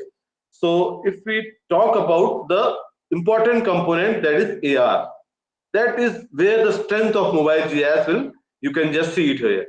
So this picture itself, you can see if all those GIS maps are fed into your mobile application. Okay, now once you put the camera towards a street, it will immediately tell you at different location which facility is available over there, and what, suppose you click on this particular at this 7 meter over here, it will show you the attribute of this restaurant, and suppose this is Wi-Fi connectivity over here. So those attributes can be visualized. This is for the personal task. Now suppose I have a business task or a research application. Now I am, this is one road network over here. We don't have the pipes on the top. Pipes are underground, but I have the map of the GIS. So this is augmented reality. If you put the camera on that road, you will be seeing all those pipes, and then you can see ki, although you cannot see them, the physical condition at a particular time of these pipes, but at least you will be coming to know ki, what these pipes, where are these pipes, what is the locations of this pipe network over here, pipeline network. So that network will be visualized immediately once you put your camera or your mobile camera on that road network. So, and what are their attributes? How much, what is the width of those pipes? How much, what is the carrying capacity of those pipes? It can be for any application. One pipe, I have given one example, but you can have it anyway. N number of things. Sewer line, I can have it, or electricity lines also, I can have it. So there are numerous. So augmented reality is very important application which is coming up now, wherein your mobile GIS is playing a very important role. Now let us talk about some of the application development strategies, how you develop the mobile apps or the mobile GIS apps. So basically there are three approaches. First we call it as a browser based approach, another we call it a native approach, and the third is called an hybrid approach. So the first one, the browser based approach, it is basically you develop your mobile GIS or the mobile app through HTML or the JavaScript or some cascading style sheets. So these are the three technologies which allows you to generate a mobile app. The user can access these apps via mobile web browsers. Now this strategy can potentially reach all the mobile platforms, but it has some limitations also, because it can access only a limited amount of device native features. Your device may be having some native features also. Now since I have developed it through HTML or JavaScript, so there are some limitations while interacting with the features of the mobile phone. Let us say it is not able to interact with the temperature sensor of your mobile. Okay, so for that we have another approach that is called the native. So this is the native approach. So In this particular browser-based approach, the user experience and performance of the browser-based apps typically cannot compete with the experience of using native apps, which don't have the limitation of web browser. So these native apps don't have the limitations of the web browser. So if we talk about the native app, that APK files what you create, .apk files, okay, so they are basically the native apps, and they are specific for Android or iOS, anything. So these are the apps you download and install on your mobile phone. These are called the native apps. You are not using any browser, rather you are downloading them and installing them. So the native app-based approach requires native development skills like Objective-C or the Swift programming language, Swift for iOS, Java for Android, and .NET for Windows Phone. So these are the technology that you should be aware. Objective-C or Swift for iOS, Java for Android, and .NET for the Windows Phone. These apps typically have deep level of access to the device hardware. They can interact at a deep level and other resources, and typically have better performance than the browser-based approach. However, they have some limitation, more expensive to develop than JavaScript apps, and one app cannot run on multiple platforms. One app cannot run on multiple platforms. If it is generated for the Android, it will run on Android only. So then comes the third strategy, that is called the hybrid. Why not to take the characteristics of both these technologies and build a new one? That is called the hybrid. So for that we have Adobe or the PhoneGap. These are the two technologies which allows you to develop a hybrid app which can have the features of both browser as well as native apps. So this approach integrates native components and HTML, JavaScript to build the native application, both the things. Okay, so you can achieve this in many ways. The simplest way, embed a web control into a native app to load HTML and JavaScript content. Have a native app and embed the HTML code on top of it or the JavaScript content. So that way also you can do it. Or more advanced methods, they include there are certain frameworks also. These are the latest development here. Now, rather than writing the plain code, you should try to learn about some frameworks. So one such framework is Adobe PhoneGap, which allows you to get deeper integration with the native platform. So these were the three. Now let us take some applications as well, which have been developed over here. One mobile app which we have developed at ISRO here itself, at Space Application Center Ahmedabad. That is for the solar calculator. Okay, it is available for download in the Vedas portal of ISRO. This Android app has been developed by Vedas Research Group of Space Application Center. What it does, it calculates the solar potential at a particular place, because solar energy is free of cost, and I want to know how much solar energy is being generated at a place. Okay, so you just click at this one particular point, let us say Junagadh here. So it will immediately tell you what is the potential at this point. Like over here, it is showing you this particular graph, not only at a one point, but at multiple periods of time. That forecasting also it will tell. So it is not, but once you download it in your phone, then it will, once you click this calculate button, that value will be displayed over here. But at that time, it is not dependent upon, throughout the year also it will tell. Okay, latitude, longitudes, and then tell the solar potential. So this app provides the solar energy potential in kilowatt per square meter at any given location. It gives not only for a particular time period, it also gives for the monthly, yearly solar potential processed through Indian satellite geostationary satellite data set, like INSAT 3D or INSAT 3DR. These are the two data satellites which are providing the data in terms of solar installations also. So the satellite not only capture the photographs, they also provide you some other informations also, like solar installation. So geostationary satellites like INSAT 3D or INSAT 3DR, they are providing the data in that domain as well. It also offers monthly minimum and maximum temperature to calculate realistic solar potential. It is also telling you about the temperature as well. What is the temperature over there? So that this solar potential can be calculated, estimated. It also suggests optimal tilt angle for solar PV installation.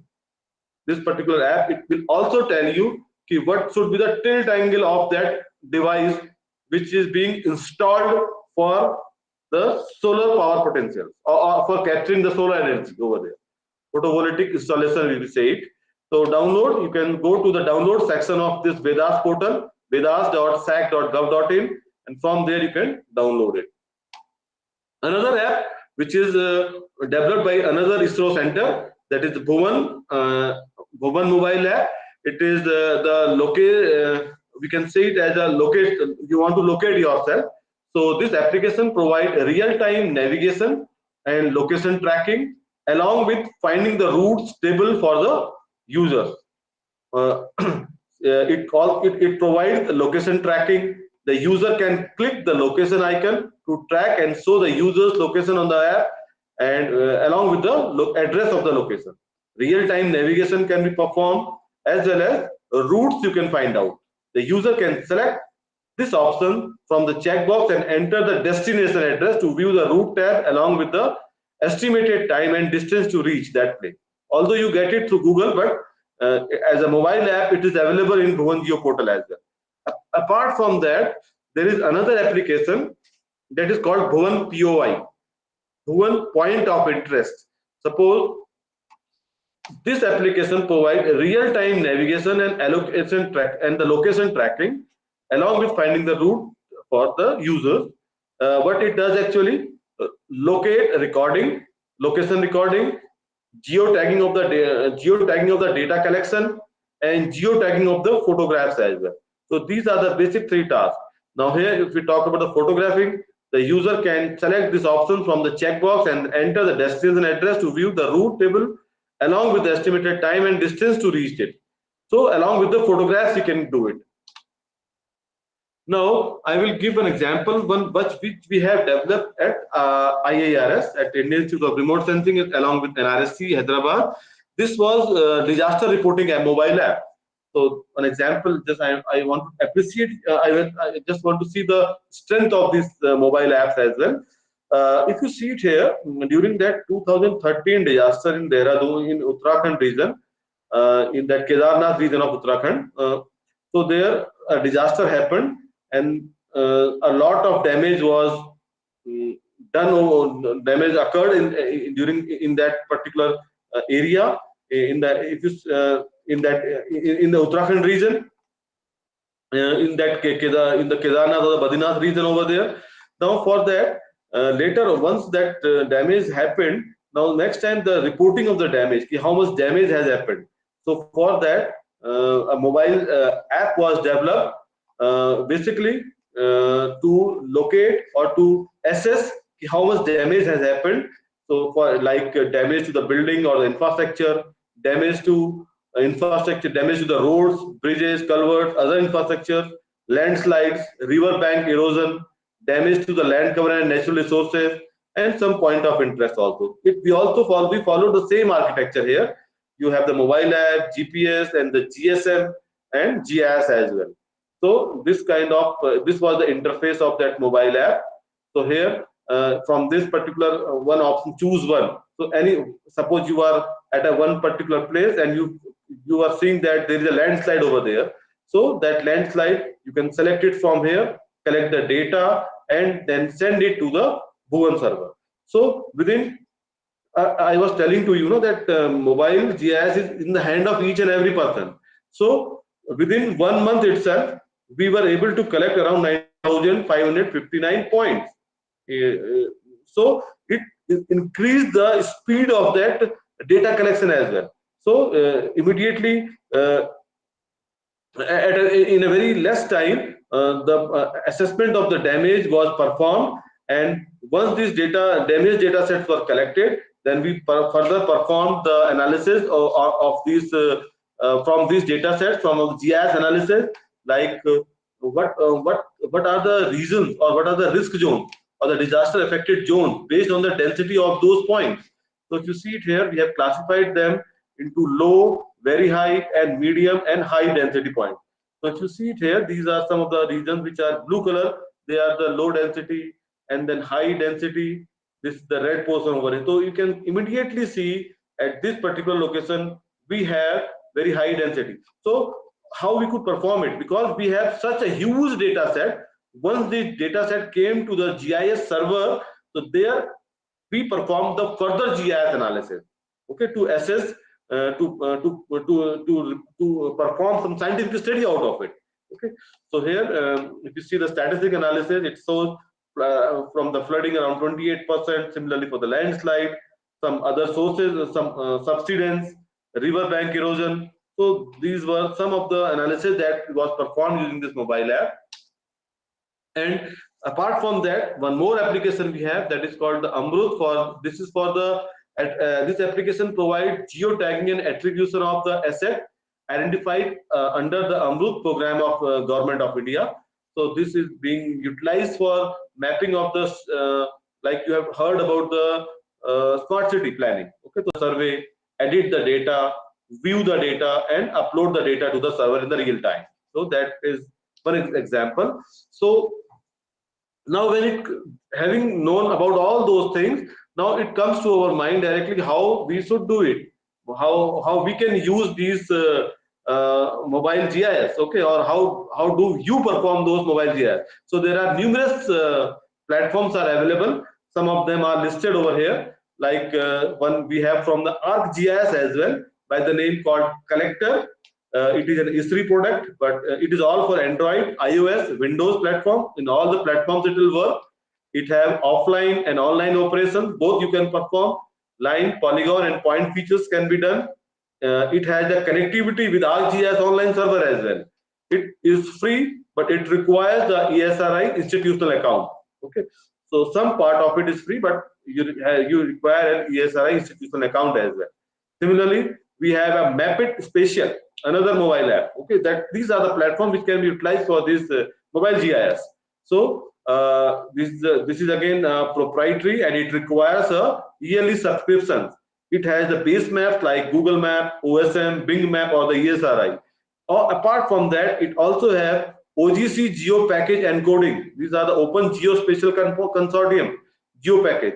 But one limitation is there, that is it. This particular solution is an Android-based solution. Similarly, the QField, QGIS, all of you may be aware that Quantum GIS, a very popular GIS software. For that, there is one mobile app by the name called QField. It is again Android-based, and it is compliant with the QGIS. It has one unique feature of external GNSS receiver via third-party application. Means you have a separate GPS with you. In your mobile, you have one GPS chip, but apart from that, you have one mobile, one GPS device also with you. Okay, like any other device which can capture the GPS location. So you can integrate, you can connect that GPS device also to this particular QField. So there is one platform, one limitation is there. We don't have any dedicated online platform for data sharing. It is free to use and modify. The entire source code is available. You can change the look and feel of the mobile app as well. Third one, which I will give you a small demo of it, that is called the Open Data Kit. It is released under Apache 2.0 license. It is Android based. It has a suite of open source tools for data collection and management. It can have line, polygon, and point features. It fills wet with the Google Drive also, and it is free to use as well as modify. If you see this particular app, this Amrut Mobile, this we have generated through this ODK app only. Okay, so it is, you can see the strength, how look and feel can be changed of that ODK. The default look and feel is like this, but you can change it to this kind of environment as well, because you have the source code with you. Similarly, we have SW Map. It is a product of Softwell Private Limited. Again, it is Android based. It also allows you point, line, and polygon and tracks in the terrain. The GPS status, sky plots is visible over there of GNSS satellites. It does not have any dedicated online platform. It is free to use. SW Map. You can try out with this solution as well. Locus GIS. It is a product of Asman Software, Android based. It is also free to use. It allows distance and area measurement on the map, and it is QGIS compatible. So one important feature it has, you can perform a small GIS analysis also on this mobile app, okay? And it is free to use. So this is again Global Mapper Mobile. It is a product of Blue Marble Geographic. Android, both for Android and iOS. It requires proprietary software called Global Mapper, allows gather the data through GPS and by drawing the feature on the map. And it is also free to use. This is again this mobile data collection. I have used it 2-3 times as a trial. It is a product of GIS Cloud. It also have both Android and iOS. You can perform you can prepare a form with dedicated map portal. It is free as a trial and the subscription in order to get all the features over here. So now we will see one demo of this open data kit over here. So if we talk about here, this is the demo of this particular open data kit. So here I will be showing to you over here how it performs basically. We have the 3 components of ODK data kit, or that is ODK. We have the 3 components of it. The first component is the ODK build. It is basically for the manager who designs the data collection form, how to collect the data. Okay. And second, we have the ODK collect. This is for the ground staff who is going to collect the data, the GIS data. Okay. And then third component, we have the central server. Okay, we can have a Google Drive also. Line of the form, that the form can be downloaded by him. Line of the form, that the form can be downloaded by him. And once he start collecting the data, and after data collection, he can upload the data again to this central server.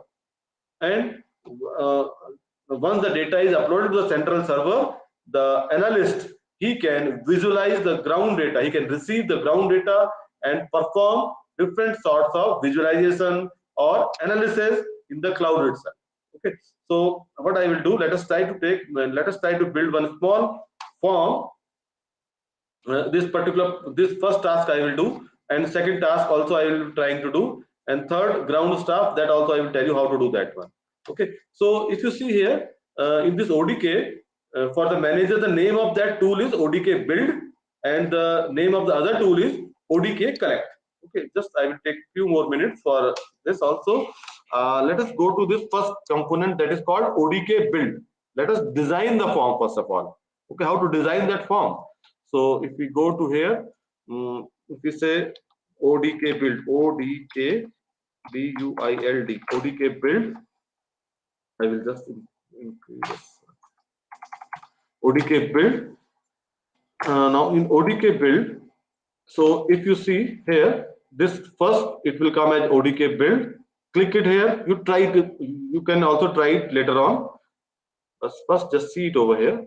ODK build. Now it will require. I am creating the form. The first component, this one, that is as a manager designing the data collection form. Okay, one example of mobile GIS basically. So if you have the username, password, you type it over here. If you don't have account, you can create it your own. I have my own, so I will just log in with my account. Sign in.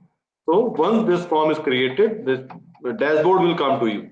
Now here this entitled form, I want this to be as a LULC, field survey, FIELD, field SURVEY, land use land cover field survey. Okay, this is done. This we have created.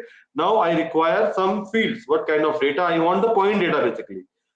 My exercise is I want to perform a accuracy assessment of my land use land cover map. I have created one land use land cover map in GIS, through remote sensing or GIS. Now I want to perform its accuracy assessment. So for accuracy assessment, I need some ground points also. So for that ground point, I am creating this form. See what kind of data I will collect from there. The first is you need the location of that point. So if you see at the bottom, here is one column called location. Click on this location, and here first is the data name. Don't put any spaces over here. LOC, you can have this is the name of the data, and what will be the label. Here you can type the question CAPTURE, capture the LOCATION, capture the location. If you see it here, this message will come over here. Now this can be in multiple language also. Okay, like example, if I see it here, Sthan, STHAN. In Hindi, I am writing Sthan, or I will say, let us say in Gujarati itself. Okay, so you can directly put it here as well. Control C. You can have a very Google Translate over here now. These things these days we have very important tool here like Google Translate. Translate. Simply we can do here. Text we will have it here.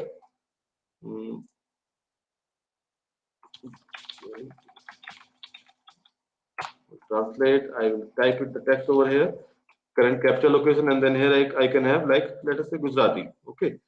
So G will have it somewhere here as well. If it is there, so we will see it. Otherwise, okay. So this is the location over here. Control C. Directly you can put it here. So what the user will see this thing. Capture the location. This will come into his form. Okay. So now you want it as a required form. Now here you can make it a mandatory as well. Just click on this required form. Now here if you see the kind, what kind of data? I told you I want point data. So you can have point, path or shape. So I will have this point data with it. And GPS, yes, the default GPS I want it.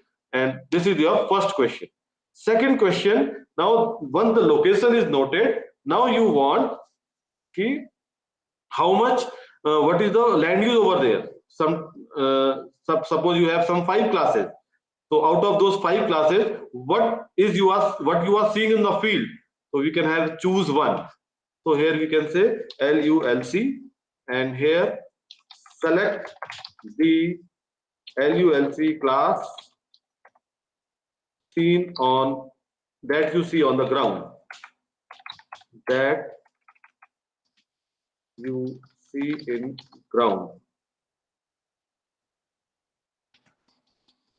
that you see in ground. Okay, so this question will come to it. Now there are certain options here. Options it can be. Now if you see it here again, we can make it required. You have to perform this thing. Now option first it can be grassland. You are at the grassland. Value again you can same you can put it here. Both 2 times. Add options. One more option. It is forest cover. It is forest land. Forest land. There is a forest land. Again, you can another class. Control V. And then one more option you have. You can say urban land. Another classification of land use map. Urban land. Control C. Control V. You can have more specific as well. Grassland, forest land, urban land, and we can have one more here. Water body. Water body. Water BODY, water body I can have. I will save this as well over here. Water body. Let us say I have these 4 classes. First, it can be a grassland, it can be a forest land, it can be an urban land, it can be a, or we can have one more option that is called waste agriculture land. AGRICULTUR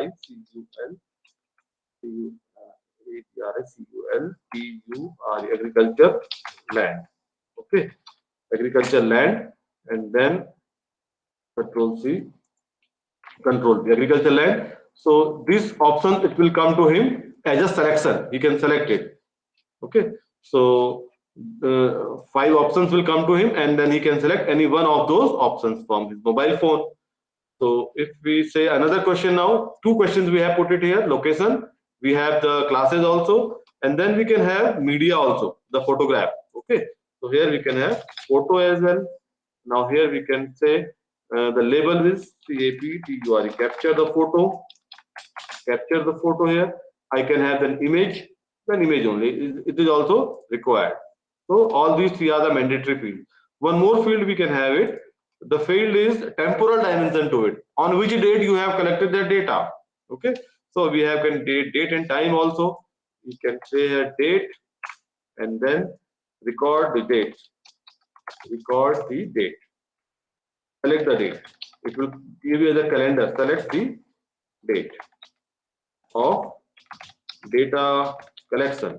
Okay. So this will also come as a step. So we have now this spatial information. We have the temporal information. We have the attribute information, and we have the multimedia information also. So your GIS works over here. Okay, so once this is done, what you can do here, file, you can save it. Okay, LUSD field survey, save it, or it will save it. It is saved. Now you want, so your first task is done now. Okay, manager, you have designed your data collection form. Now you want to upload it to some server so that the ground staff can download it. How to give it to the download? So there is one common format through which we can put a web data into a mobile data. What is that format? That format is XML basically. So we can, what we can do, file, we can export to XML, and from XML we can put it into our mobile phone. Okay, I will not go into the mobile phone. First, what I will do, I will create one Google Drive as well. Okay, so if you see it here, I will just log in with my Google Drive over here. Okay, password I will just, I think I have some mistake.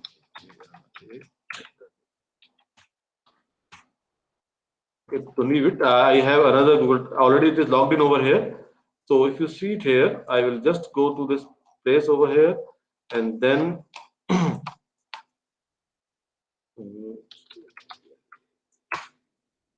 so I have the drive over here. Yes, it is visible over here, drive. Google Drive is there. You can also have your Google login, and then you can get the Google Drive over here. And then what I can do here, let us try to create new folder first of all. Okay, I will create one folder, new folder. The name of this folder will be, let us say, field data, FIELD, field data collection, or mobile GIS, I will say, MOBILE, mobile GIS. One folder I have created. Now, once this mobile GIS is created, here I can create one new data collection sheet. If you see it here, Google Sheet, so you can create this sheet over here.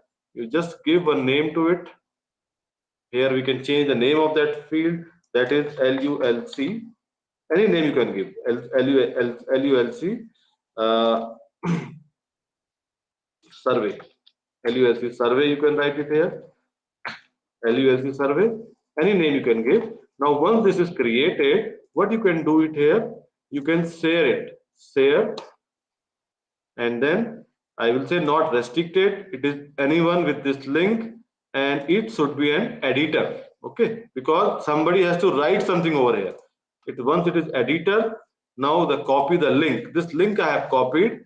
Again, I will go to this ODK build, edit, and then form properties. Now, if you see in the form properties, I have submission URL. I will just paste it over here. Means whatever data is being collected through this form should go to this URL. So this URL, once it goes to this URL, means over here, it will come to this place. All the data set will come to this particular sheet over here. Okay. So once your all the things are done, form properties, you have given the submission URL, you have created the forms, and then we can export to XML here, this form, and download it. So once your XML form is downloaded, now what you can do in your Google Drive over here, you see your LULC survey is there. This is the submission where the data will come into this sheet.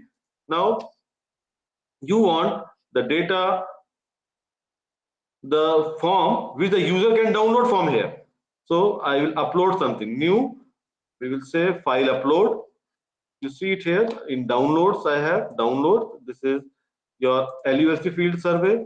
Open, and then it will upload over here. So your sheet is uploaded at this particular place, this Google Drive. Now you can share it to any of the users. Like if I say LULC field survey, share. I will share it with any person. Let us say I am sharing it with Kamal Pandey iirs at gmail.com, and it is an editor mode, and then send it. So what will happen to this person? This sheet will be available in his mobile phone. So we have performed the two tasks now. What we have done, we have created the form ODK build, and then we have created the central server also, that is the Google Drive. Here we have created a submission sheet also, and we have uploaded the form into Google Drive in the form of XML. Now the task 8, the user has to download it. So how the user will download it? How user has to download one mobile app into his phone from Play Store, that is ODK Collect. So this particular ODK Collect he has to download. The sign will come like this. So if you see it here, it will be something like this, and this he has to download into his phone. Once he downloads into his phone and install it, he has to install it also, and then it will go like this. I will show you over here. He has to give some demo product at the top. The name will come. At this point, he has to click on this setting. Once he clicks on that setting, then here type, it is written ODK. So here he can select Google Drive. Okay, once you type Google Drive over here, it will ask you for the username and the password, and then you can give those username and password of your Google Drive. And once it is done, you can just close it, and this will the front interface of your mobile app there. If you see it here, fill blank form, edit state form, send finalized form, view send form, get blank form. So the task will be, first task will be get blank form. So you will get those blank form from here. Once you click on get blank form, then you can get that XML into your mobile phone as well. So once that is done, you start collecting the form data set. Once the data is collected, then you can send it. Send finalized form. The detail it will take more time, so I will just telling it you. I will share the slides also with you so that you can go into it. Now that was one small demo of how you collect the data collection forms and how those forms are utilized by the field staff for data collection. So once now if we talk about some other components also, there are certain ready-made mobile mapping apps. One example is which are available in the open source domain. First is the iNaturalist. It is an app which enables identification of the species from different kingdoms. You can install this app in your mobile phone and start collecting those data. It goes to the central server, and there you can see not only your data collected, but other data sets also can be visualized. Similarly, for the planet, it is similar to the iNaturalist. It is dedicated solely to the plant. And similarly, eBird is another one. It is an online citizen science project managed by the Cornell Lab Ornithology, which focuses on avian. It enables the users to document the data on bird distribution, abundance, habitat use. They can enter the information on the where, when, and how they went birding, fill out the check of the birds, and they had heard or seen. They have access to other data sets also. Similarly, for Spillpol is a pollinator insect identification app created by the French National Museum as National History, and it is basically for the insects. So if you see the interface of the Planet app, something it comes like this. Here you can select those photographs also, you can capture their location, some attribute information, and then you can upload it to their server. Similarly for the iNaturalist and for the bird also, you can you can perform this GIS analysis as well over there. So this already I have told you about the collecting the data set. So with this, I come to the end of this session. If you have any questions, then I will be most happy to answer to those questions. Thank you very much. No issues. If you have any questions, you can. If you feel any doubt in getting installed it or for any particular, you can mail me also. I will be most happy to answer you through my mail as well. kamal@iirs.gov.in.